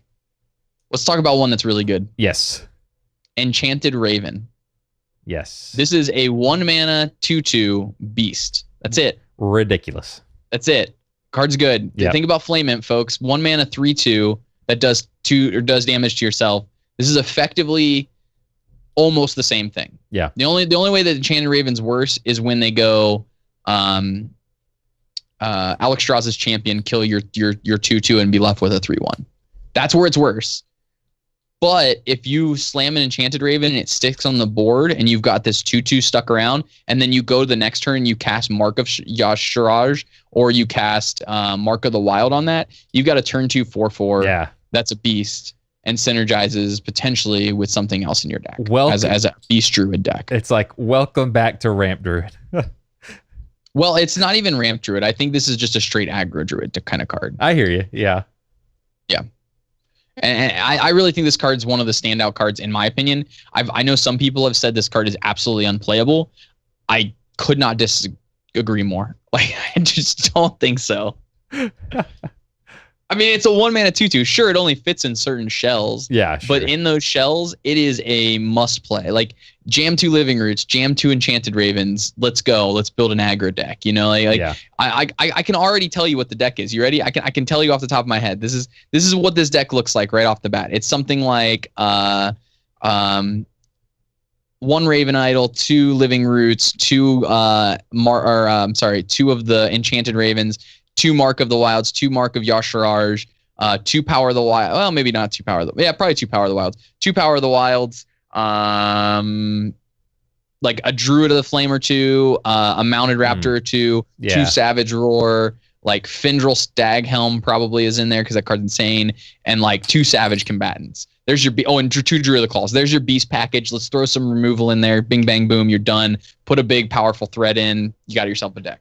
Yeah. Like it's pretty easy to build that deck, I think, and I think that deck. I don't know if that deck gets out of tier 2.5 or something, but the other thing to note about that deck is the 3-mana 3/5 Silithed Swarmer. Yes. Also has been just recently errated with the previous add-on to the game. It got errated so that now it is a beast in addition to its other abilities, which its other ability says can only attack if your hero attacked this turn.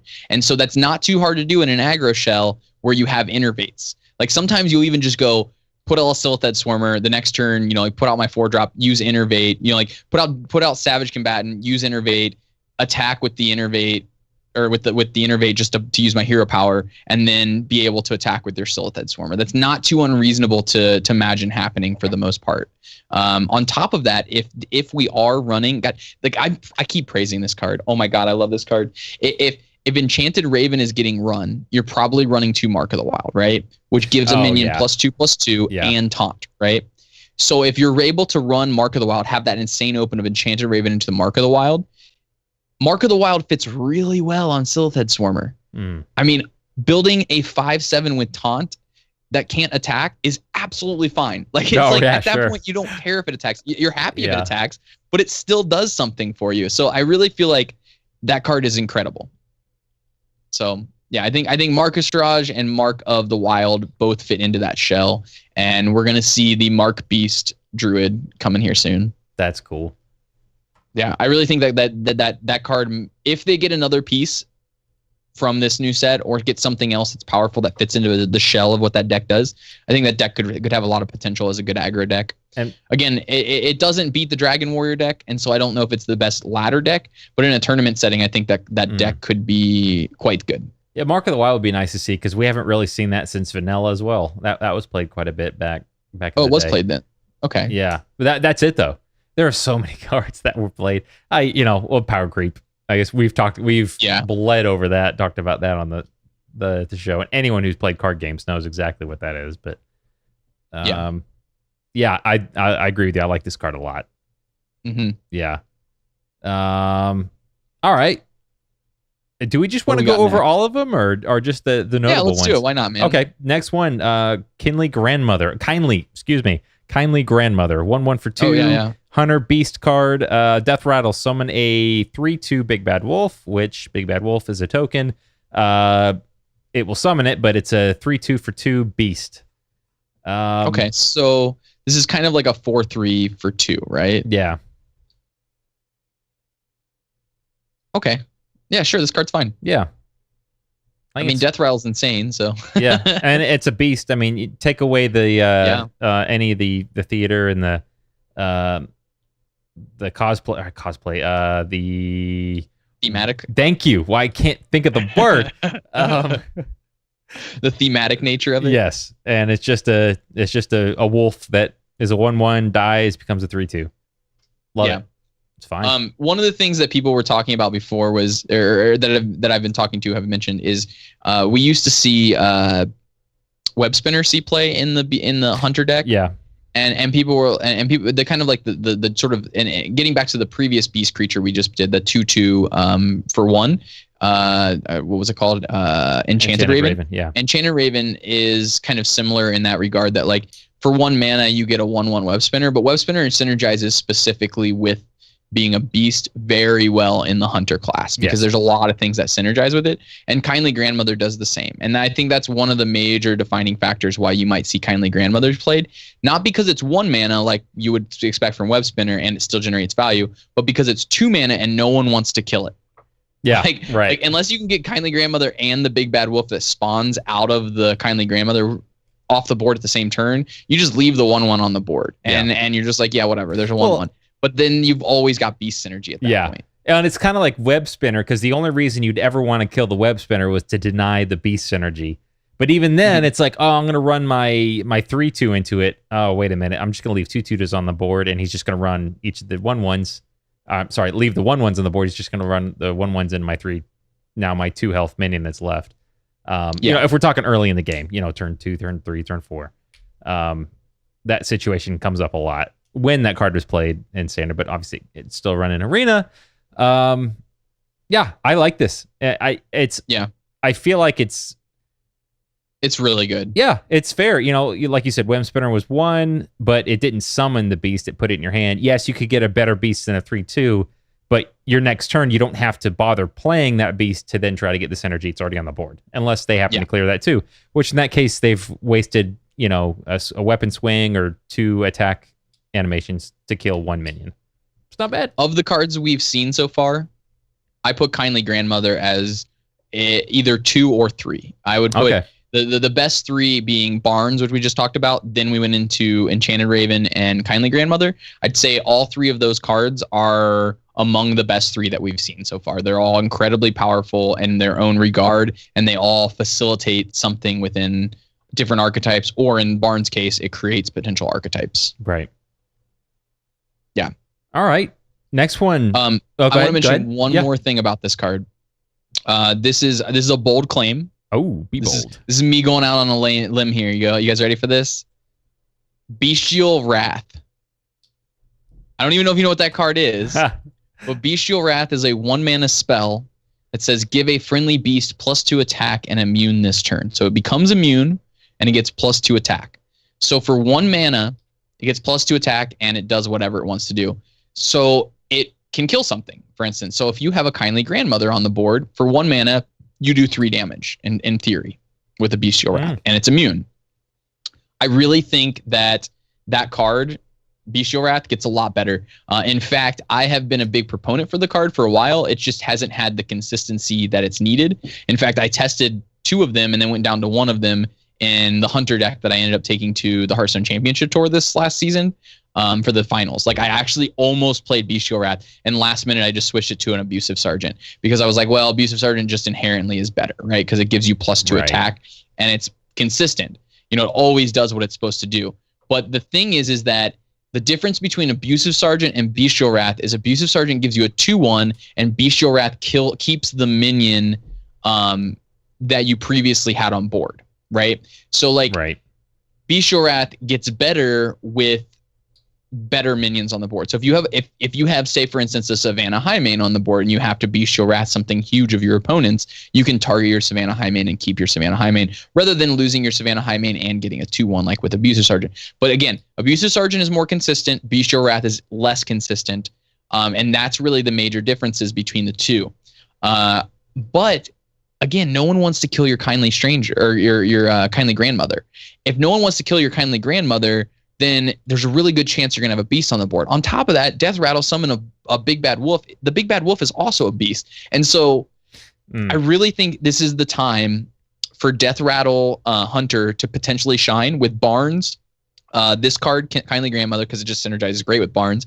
And with Infested Wolf and 2 Savannah Highmane. And then at that point, you can, I think, slip a Bestial Wrath in your deck as well. And I think that's something that people aren't going to catch up onto early if they don't know how powerful it is when you can get it to interact consistently. But since now we're in a time frame when you might be able to make it interact consistently, we might be living in a world where Bestial Wrath is a playable card. So yeah, that's the other thing to keep in mind. That's interesting. So yeah. I'll try it. I'll give it a try at least. Yeah, I think the card's really good, and it's just inconsistent, and that's what actually ended up making me not play it. Inconsistency. Abusive Sergeant was more consistent, but like again, the Bestial Wrath is very, very, very strong when it works, but incredibly weak when it doesn't, because it has to target a beast. So when you don't have a beast, you're just SOL. Like it's so over. Yeah. But again, there's enough beasts that have charge. You can run double Unleash the Hounds in your decks. Like you can run like Animal Companion and get it off of an Animal Companion. There's ways to manipulate and make the card better. Yeah. Anyway. Okay. Next one. 1/1 for 1 Babbling Book, a mage minion, battlecry, add a random mage spell to your hand. I like it. I like the card. Wait, which one's this one? The one. It's a 1/1, right? Yeah. The 1/1. Yeah. Okay, 1/1 for 1 mage. Yeah. I like this card. Yeah, sure. It's fine. It's a 1/1 for 1 minion and adds a 31st card to your, or if you have 32 cards to your deck. Sure. I could see it in like an aggressive tempo build potentially. Yeah, sure. And there's a lot of really good mage spells out there. I mean, the worst one probably being Shatter, and then everything else after that's pretty solid. Yeah, I'm okay to. And I mean, occasionally you won't get anything great, but yeah, it's fine. Arena, amazing card. Sure, in Arena it's great. It gives you something to do on turn 1 to answer their turn 1 plays, and goes great with your hero power. Yeah, goes fantastic with your hero power, actually. Yep. Yeah, I really like the card. I think late game you can try to dig for well, it's all random obviously, but hopefully you'd get something that, oh crap, I need a board clear or something. Or some way to remove something. Hopefully you get it.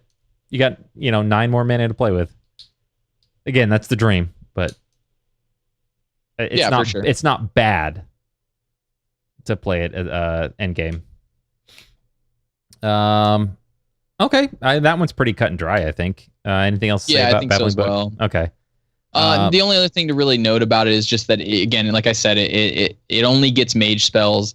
Yeah. Even though it specifically notes mage spell to your hand, which is interesting that it notes that. But when we look at the wording of Ivory Knight, I believe is the name of the other one, it doesn't say add a paladin card to your card. It just says discover a spell. So the wording's a little bit different, but I think that they both operate in the same way. You can only get mage and you can only get paladin cards. We were talking about that too. It's just bad wording. It's bad wording in the way that Hearthstone words their cards. Yeah, Blizzard does not have a lot of consistency with how they word the cards. And I know part of it is just keeping the word count down on some of these cards, because there's a lot of words on Ivory Knight. Sure. But there's so many examples of that, or examples of, some spells are supposed to work, like, who is it? Draxus. You can kill Draxus with a sack pack, but you can't buff Draxus with some of the demon buff cards. There's just a lot of inconsistencies, and I don't know. I know Blizzard doesn't want to have a rule book for every single card that they come out with. So, well, honestly, they should. Yeah, right. They really should. So, and like you said, you think it's going to be Paladin only. I could agree with you, but if it turns out not the other way, I totally believe whoever said the opposite. I really have no idea. I think you're right, though. It makes sense for it to be a Paladin only spell, but yeah, consistently speaking, other things that have been discover a spell have been class specific. But again, it's not, the word is not specifically on there, so it is just something to note. Yeah. All right. Next one. And I really want to hear your opinion on this one, because I'm not sold on it. So I want someone to sell it on me. It's a 5/6 for 5 rogue card, Ethereal Peddler. Battle cry, reduce the cost of cards in your hand from other classes by 2. I mean, it's a good body. 5/6s for 5 are fine in Arena. Yeah. And then reduce the cost of cards in your hand from other classes. So like cards that you've taken from Burgle, cards that you've taken from Undercity Huckster, and cards that you've specifically gotten Death Rattle minions that you've gotten from Journey Below. I think that's the only things that it can interact with. Correct me if I'm wrong. There might be something else, but I think that's pretty much it. Yeah. I don't know. It seems pretty crap to me. That's okay. We're waiting for someone to sell this to me. We were talking about this at work as well, and everyone's like, yeah, I just don't like an amazing card if you've got other classes cards in your hand, but yeah, and if there's other ways to like produce more class card changes, like right, like a renounced darkness kind of effect in Rogue. Oh yeah, sure. Sure, it might see play, but probably not. Like its body's serviceable enough to do it. Like it's a 5/6 for 5. That's great. Yeah. That's fantastic, right? Like that's the kind of stat line you're looking for 5 mana. That's actually above the stat line you're looking for 5 mana, because right now in standard there's no good 5-drops besides Azure Drakes and Stranglethorn and Kodo, Stampeding Kodo. Like there's not much contesting the 5 slot still. So it fits into the 5 slot well, but I just don't see a natural fit for Ethereal Peddler with the cards that we already have. Right. I mean, like it definitely doesn't go in Miracle Rogue, and arguably Miracle Rogue is going to be a better deck than whatever this deck is, right? Because it's more consistent. Like Ethereal Peddler is the epitome of inconsistent decks. You know, you're just getting random cards from your opponent's deck and then reducing them in cost. Like, right? That's so inconsistent. I almost wonder if this would have been a better like battle cry. Receive a random card from your opponent's deck or from your opponent's class or something. Again, that's all theory crafting. I really like the card though because of its arena utility. I really like the card. I think it's a great design for arena. It sucks that it's in Rogue, obviously, because Rogue's already really powerful in arena. But like, Okay. But it's the kind of card that would fit thematically into Rogue. So I really like the card. I think it's great design. I really love this style of design. The sort of like design a card with minimal upside but a solid body. Right. You know, like it's great to have that kind of ability available, and that's cool and that's great. But it's just an arena card, but like it shows that they're trying to put maybe something into arena. Maybe they're trying to balance it a little bit more with this set. I'm not sure. We'll have to know. We'll know more when we see all the other cards that are coming out of every class. Hunter Loot 89 just said Totemic Might. Totemic Might value. Yes, that's the game breaking card for Ethereal Peddler. Got it.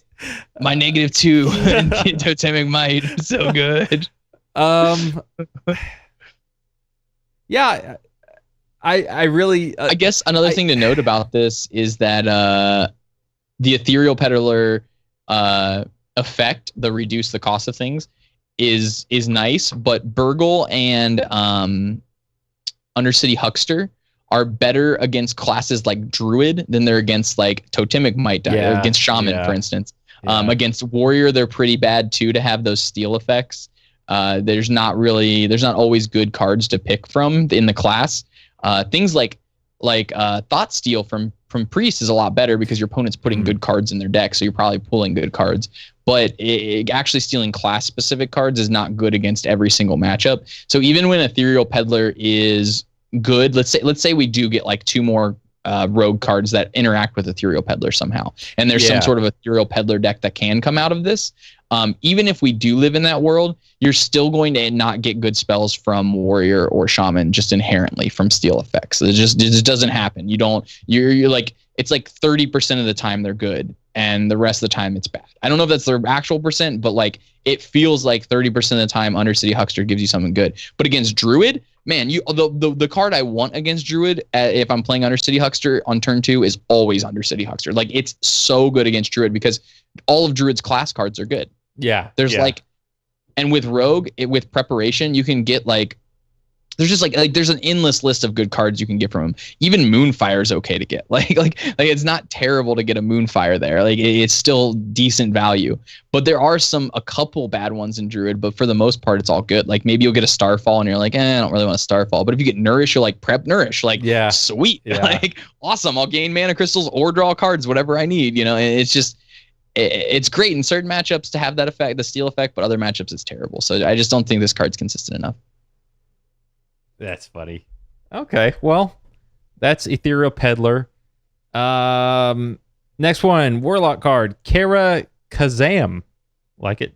5 mana spell, summon a 1/1 candle, a 2/2 broom, and a 3/3 teapot. Now, is this the Warlock specific card? This is a Warlock specific card, and I'm looking, and I haven't seen. I'm assuming that they're just tokens, but I haven't seen them yet. Yeah, they are just tokens Okay. that pop out. A 1/1 candle per token, a 2/2 broom, and a 3/3 teapot So token. 5 mana. What do you think? Stat line, if we just look at the base stat line, for 5 mana, you're 6/6. getting 6/6. Yeah. That's not bad. Like, that's good stat line. You're happy to have that kind of a stat line. When it comes to like a zoo deck, I don't think it fits in the shell because you want cheaper things in the zoo deck, because this is the kind of card you don't want to mulligan and get stuck in your hand. The beauty of the zoo deck is you can mulligan aggressively and maybe keep 1/1 drop if you have it, or just mulligan your whole hand looking for ones, and then you're gonna probably not get stuck with any dead cards in your hand because there isn't too many dead cards in the deck. So it's really a question of, would you rather have the Karakazam or would you rather have Doomguard or Leroy?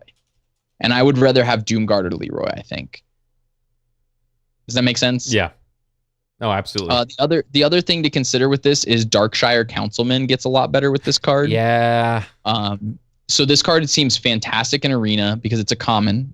So I'm happy to have it, and I'll pick it up aggressively in Arena.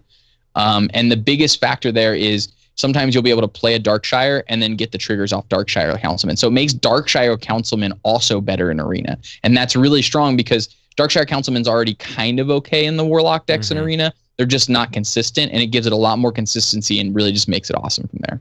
Yeah. Okay. So it's a fair card. I think that's what we're going with. You think? Yep. Okay. Yeah, I think it's fine. I don't think it's gonna see much play in constructed, but it's fine. Okay. Oh, one other thing, in Reno lock and constructed, it's okay. Again, the 5 slot is wide open, so it might fit really well into the 5 slot. Okay. So, yep. Next one, I want to hear your thoughts on this one. Malkazar's Imp. It's a 1/3 for 1 demon. Has text. Whenever you discard a card, draw a card. Are we going to see more demons played now? Since there is going to be less, cards like Succubus are going to be better. I mean, a lot of these cards. There's 3 demons right now. The discard, I think, Doomguard, Succubus, and a newer one. I think. Is it Darkshire Librarian? Is Darkshire Librarian a demon? Yep. Okay. Not a demon. You're right. Yeah, it is a minion though. Yes. Yeah. Okay. So I played when the new set came out. I played a deck that I called Get Fisted because it was a hilarious name. But it was a Warlock deck that ran Fist of Jaraxxus ×2. Okay. It ran 2 Soulfires. It ran 2 Darkshire Librarians, and it ran like maybe 1 Succubus. I don't remember. It's been a while since I played it. But the idea was to discard and get value out of your Darkshire Librarians and getting Fist of Jaraxxus value. The thing is that it was too inconsistent as compared to current Zoo. Obviously, current Zoo is very strong, and to be able to veer away from the current Zoo like standard is pretty pretty hard to do because it's already like a pretty darn solid list, and the core components of it are going to be there again when we go into this set. But like, I do like the idea. I didn't even consider the demon centric part of it that you were talking about, where you can potentially fit in. That card's not in standard. I was thinking the 3/4 Death Rattle, summon a random, or put a demon from your hand into play. Yeah. Voidwalker. Voidwalker. Yep. Yeah, that card's not in standard. Never mind. No. Don't mind me. But I do think that there is the potential for a discard Zoo deck to work with this card. I think this card helps make that discard Zoo deck be playable.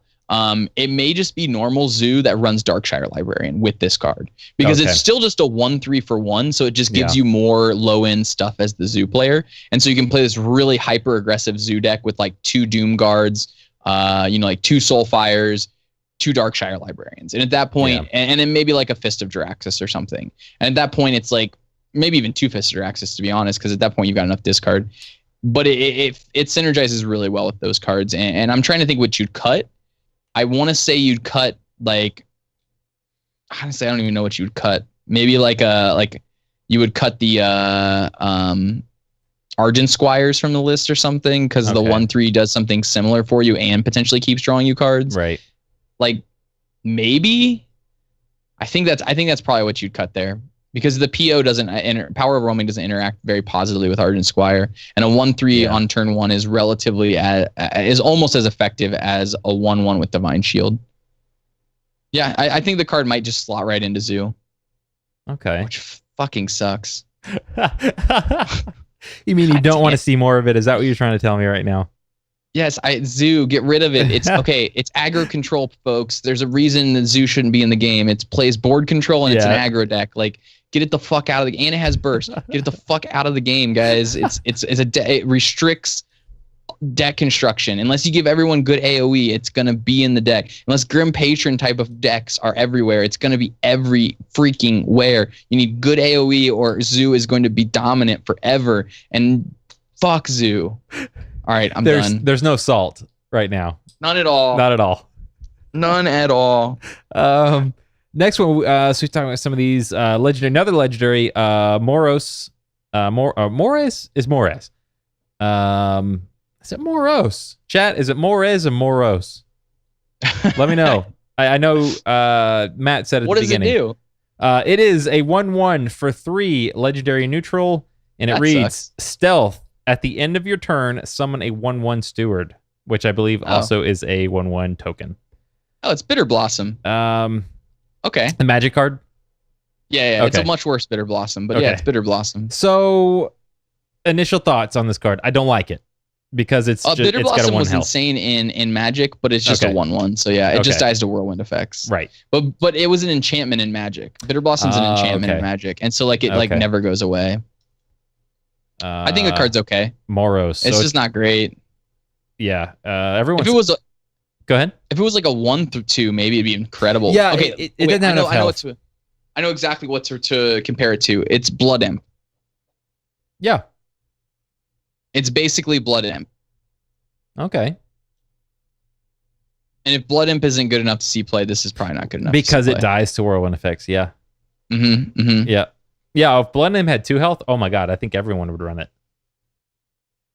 Yeah. Oh, I think it'd be much better. Oh yeah. You could not corruption it. You could, I mean everything. You could sack pack it. You could overwhelm it. This also spits out the 1/1 on the at end of turn. So you do get. So it is. Yeah. It's effectively a That's true. 3-mana 2/2 effectively on its own. Okay. With stealth. Or one of half stealth, I guess. I don't like it. Yeah, it's just too slow. Yeah.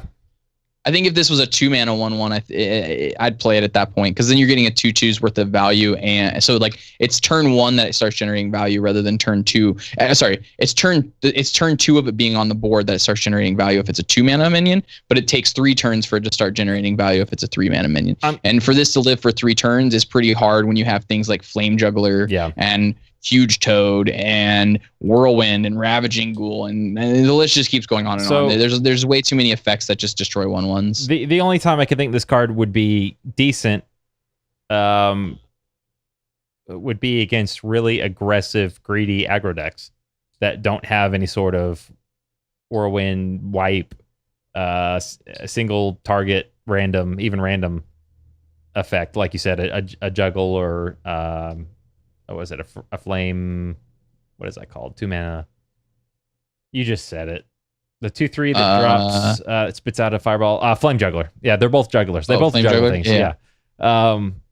That's it though. But even then, like turn 3. Well, I guess this would be really good on turn 3 against an aggro deck. Is it though? That can't handle it. That can't do anything about it. Is it though? I don't know if it is though. If it's turn 3, unless I don't know, unless you're playing against like the shaman that gets the god hand that has like, boom, boom, boom, turn 4, they're dropping the 7/7. I don't know. I mean, so what are you trying to do on turn 3 against an aggro deck? Are you trying to really keep the board clean, or is that more of a turn 4? Like what's your game plan? You're probably trying to keep the board clean more than anything. Okay. I just don't see a shell where it fits yet. Maybe we live in a world in like a year where it there's like no whirlwind effects or something, and the only thing you have is Ravaging Ghoul. Maybe we do. Like maybe they decide to rotate all the classic cards out, and they're like, no whirlwind effects, no knife jugglers, hooray! Like everyone celebrates. And then they're like, and now all you have is Ravaging Ghoul, haha. And then maybe it's good then because it just generates value at that point. But again, if you draw at turn 10, it's bad because you're not going to get value until turn 14. Absolutely. It's only good on turn 3. Right. You play it on turn 3, then it also has to live for 4 turns. So seems pretty hard to do. Okay. Well, I think overall we decided that this card's just not. It's like Dreadsteed, but easy to eliminate. Yeah. Boom. The perfect example. Thank you, Tommy Funbags. That is exactly what this card is. It's Dreadsteed, but easy to eliminate. Yeah. Yeah. Done. Yeah, I don't think it's good enough. All right. Next one then. Bookworm. It is a 3/6 for 6 dragon reads battle cry. If you're holding a dragon, destroy an enemy minion with 3 attack or less. Mm-hmm. I like it the is card. A dragon. In a dragon deck, I like it. If you're running a Kodo, throw this in instead. Absolutely. Yeah, sure. I think it's. I think this would be great in a lot of dragon decks. That this is removal with a dragon. So you got a dragon in your hand, it's good. You got a dragon on the board, it's good, and it has pretend it has a spell removal. Absolutely, yes. Sure. I like that. Being said, I still don't think it sees a lot of play. Really, not even a 1-of. No, its body's just a 3/6 for 6. It's fine as a 1-of. It's like a Stampeding Kodo. It's like a 1-of type card. I think that's when I'm looking at it, I'm using it as a dragon in my hand and a removal effect. That's what I'm seeing this mostly as. Sure. Because you're right. Yeah, the body's not going to be doing. And are you still in your dragon list? Are you still running 2 Shadow Word Pains? Are we still in a world where 2 Shadow Word Pains? I actually have not played Dragon Warrior in a while. Dragon Priest. Priest. Yeah, Dragon Warrior I've been playing a bit, but yeah, I have not played it in a while, and I'm not running Kodo in this one. Yeah, I know what you mean though. Yeah, I don't know. Yeah. I think we'll see a 1-of. That's my 2 cents on it. One other thing I wanted to note about it, and the chat has already noticed as well. Thank you, Kilogram Hours. The card, unlike Stampeding Kodo, is a targeted effect. So the card that I think of specifically is more arena based, but it is a 4-mana 2/5 with taunt and stealth, I believe. No, not stealth. What is the name of that? Can't be targeted by spells or hero powers is what the name of the card is. Oh, what is the name of that card? Give me 1 second. I got you. I got this figured out. It's 4 mana. All you got to do is believe. Just stall. Stall, Mike. Stall. Stall while I do this. Keep stalling. I still haven't figured it out. What the hell is... Oh, there it is. I found it. Arcane Nullifier is kind of like the kind of effect I think of. It's a 2/5 for 4 that says taunt can't be targeted by spells or hero powers. That one was good. Kodo answered that, right? But if there was like, say, a 3/5 version of it that can't be targeted by spells or hero powers, it would answer it. But if there was like something with stealth, it wouldn't answer it. Wait a minute. So let's say you had... Does that make sense? What are you talking about? Like Kodo can kill... Wait, it's a 4-drop? No, okay. Don't. Let me give a different example. Let's get a more standard example here, if you will. Okay. Let's say you're playing what has stealth. Let's say you're playing Worgen Infiltrator, right? And people play a Worgen Infiltrator. You can answer that with a Stampeding Kodo, but you can't answer that with the dragon. Oh, right. Okay. Yeah, I follow. Yep. Okay. Makes sense? Yes. Okay. Yep. Yeah. So like it can answer Fairy Dragon because Fairy Dragon says spells or hero powers. Right. So when the creature enters the battlefield, it can legally target it because creatures can target it. Yeah. Is the way it works. So like that also works for SI7 agent. Yeah, SI7 agent can build Fairy Dragon. You can buff your Fairy Dragon with a abusive sergeant or something. Yeah, anything like that. Or I'm thinking back in the day, people used to buff them all the time when that card was played. Oh man, I'm having a hard time with remembering card names. There's so many. Defender Vargas. Yes, thank you. Yep. Is that it? Really? That's it. Yep. Oh, that was such a sick guess. Yep. All right. So let's move on to another card. Bookworm. It's gonna be okay. We kind of feel like it's okay, but not great. Yeah. It's not a. The next card we have, Mike, is Anoyatron's new friend, Pompous Thespian. Yes. If you look at its artwork, it actually has the head of Anoyatron to be or not to be pose. But it is a 2-mana 3/2. Pompous Thespian is a 2-mana 3/2 with taunt. That's it. Like it. Yeah, I think the card's fine. Yeah. Well, it'll be good in arena. It's a common. It'll be good in arena. Taunt is a powerful effect. It's basically like, a Bloodfin Raptor with taunt. Basically, is what it is. It's not terrible. Maybe if there's a bolster warrior, this also fits into it alongside with protect the king or unleash the pawns, if you will. Mm-hmm. Yeah, so I think the card's fine. I don't think the card sees a lot of constructed play because there's just better things to do at 2. But in arena, you'd be happy to have one, and maybe in like a specific need constructed deck, like a bolster deck, it will be fine there. But other than that, I don't see it doing too much. Yeah. All right. All right, man. We're hitting the home stretch on these cards then. Yeah, I'm seeing one more, right? I got 2 more. Which one do you have? Oh, I see Zubat.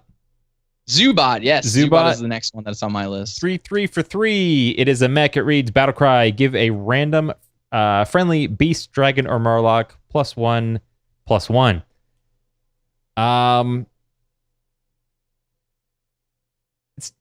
It's not bad. No, I mean it's a zoo card. Yeah, I'm thinking. Yeah, I guess technically.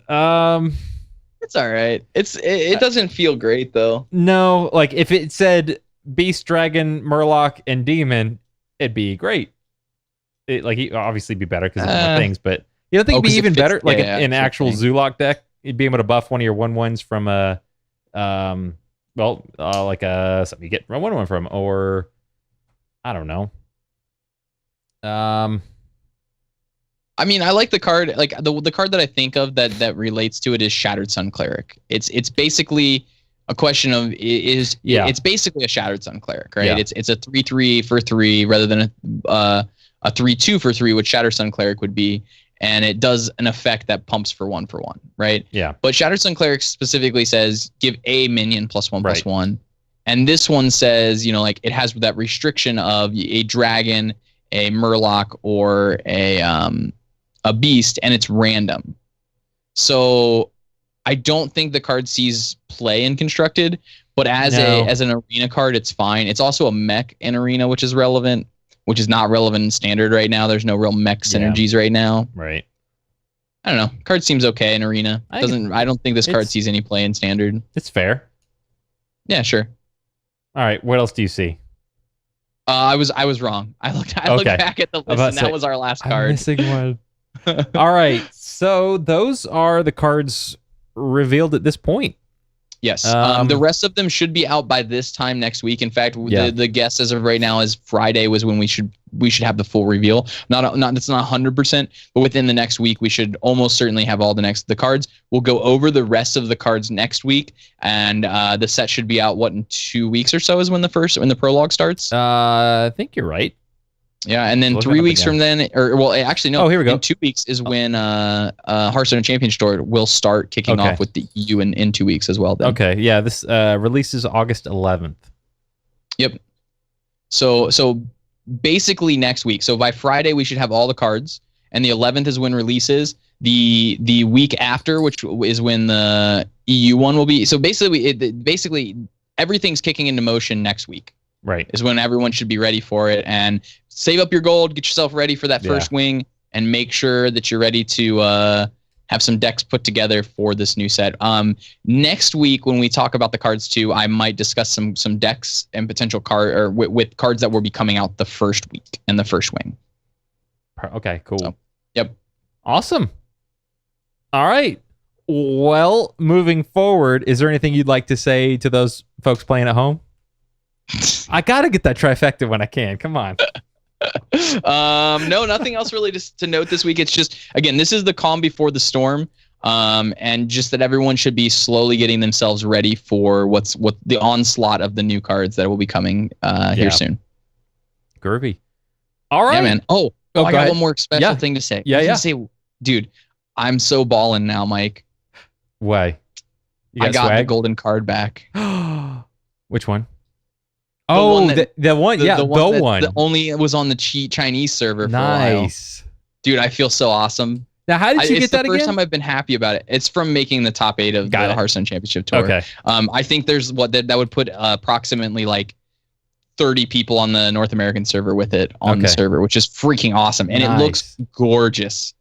So That's sweet. Just shameless plug for how happy I am about my card back. The first time I've been happy about a card back. Yep. Now all I got to do is collect the rainbow one, which I can't get anymore, which sucks. That one, wasn't that a monthly one? Yeah, it was like 2015 or something. Okay. I didn't, let me see. June 2014 was when it was. I didn't play then. Yeah, everyone's wondering if they're going to do like a release of some of these eventually. I'm sure at some point they'll sell them. Yeah. You might as well. I mean, at some point they'll be like, hey, how do we make another $100 per person? Well, let's sell all these card backs. Yeah. Yeah. Now, oh, get the deluxe. I'm looking at some of these like, why don't I have that one? I own that game. Oh, yeah, I see. I don't own the. Okay. All right. Well, anything else? That is pretty much it for me, man. Anything from you? No. All right. Cool. That is episode 76 of the Death Rattle Crew. Don't forget you can find us at www.deathrattlecrew.com. Find us on Twitch, Twitter, YouTube, all those places. Just search Death Rattle Crew. Bradford Lee, where can people find you during the weekend? When are you social eating? What are you social eating? If you don't want to, am I social if you eating? don't want to, like, spoilers, don't bother telling me. But I'm Well, I don't interested. want my food to spoil, so that's for Oh, sure. got jokes. I am streaming at twitch.tv/Bradford Lee, and I'm going to start social eating only on Mondays is the goal here. Only on Mondays. So only on Mondays. you It's going to be special occasion day. You only eat on Mondays, and No other days of the week. Got it. Nope. Perfect. I just eat 7 days worth of food calories in one day and Damn. just call it good. That's a lot of burritos, man. That's a lot of burritos. Yup. All right. You know what I forgot to do again, and I do this almost every single month. I forgot about the giveaway. I'll do it next week. I haven't even drawn the names yet, so I'm going to go into my RNG calculator, crunch the numbers, which is really just press a button, and I'll announce the winner next week. So actually, that will come out good. Good timing. So whoever wins, there you go. There's your free adventure purchase right there, courtesy of us. So again, I am Tech2. That is Bradford Lee, and earlier you heard the sweet voice of Matt Musher Hill, and we will see you next week.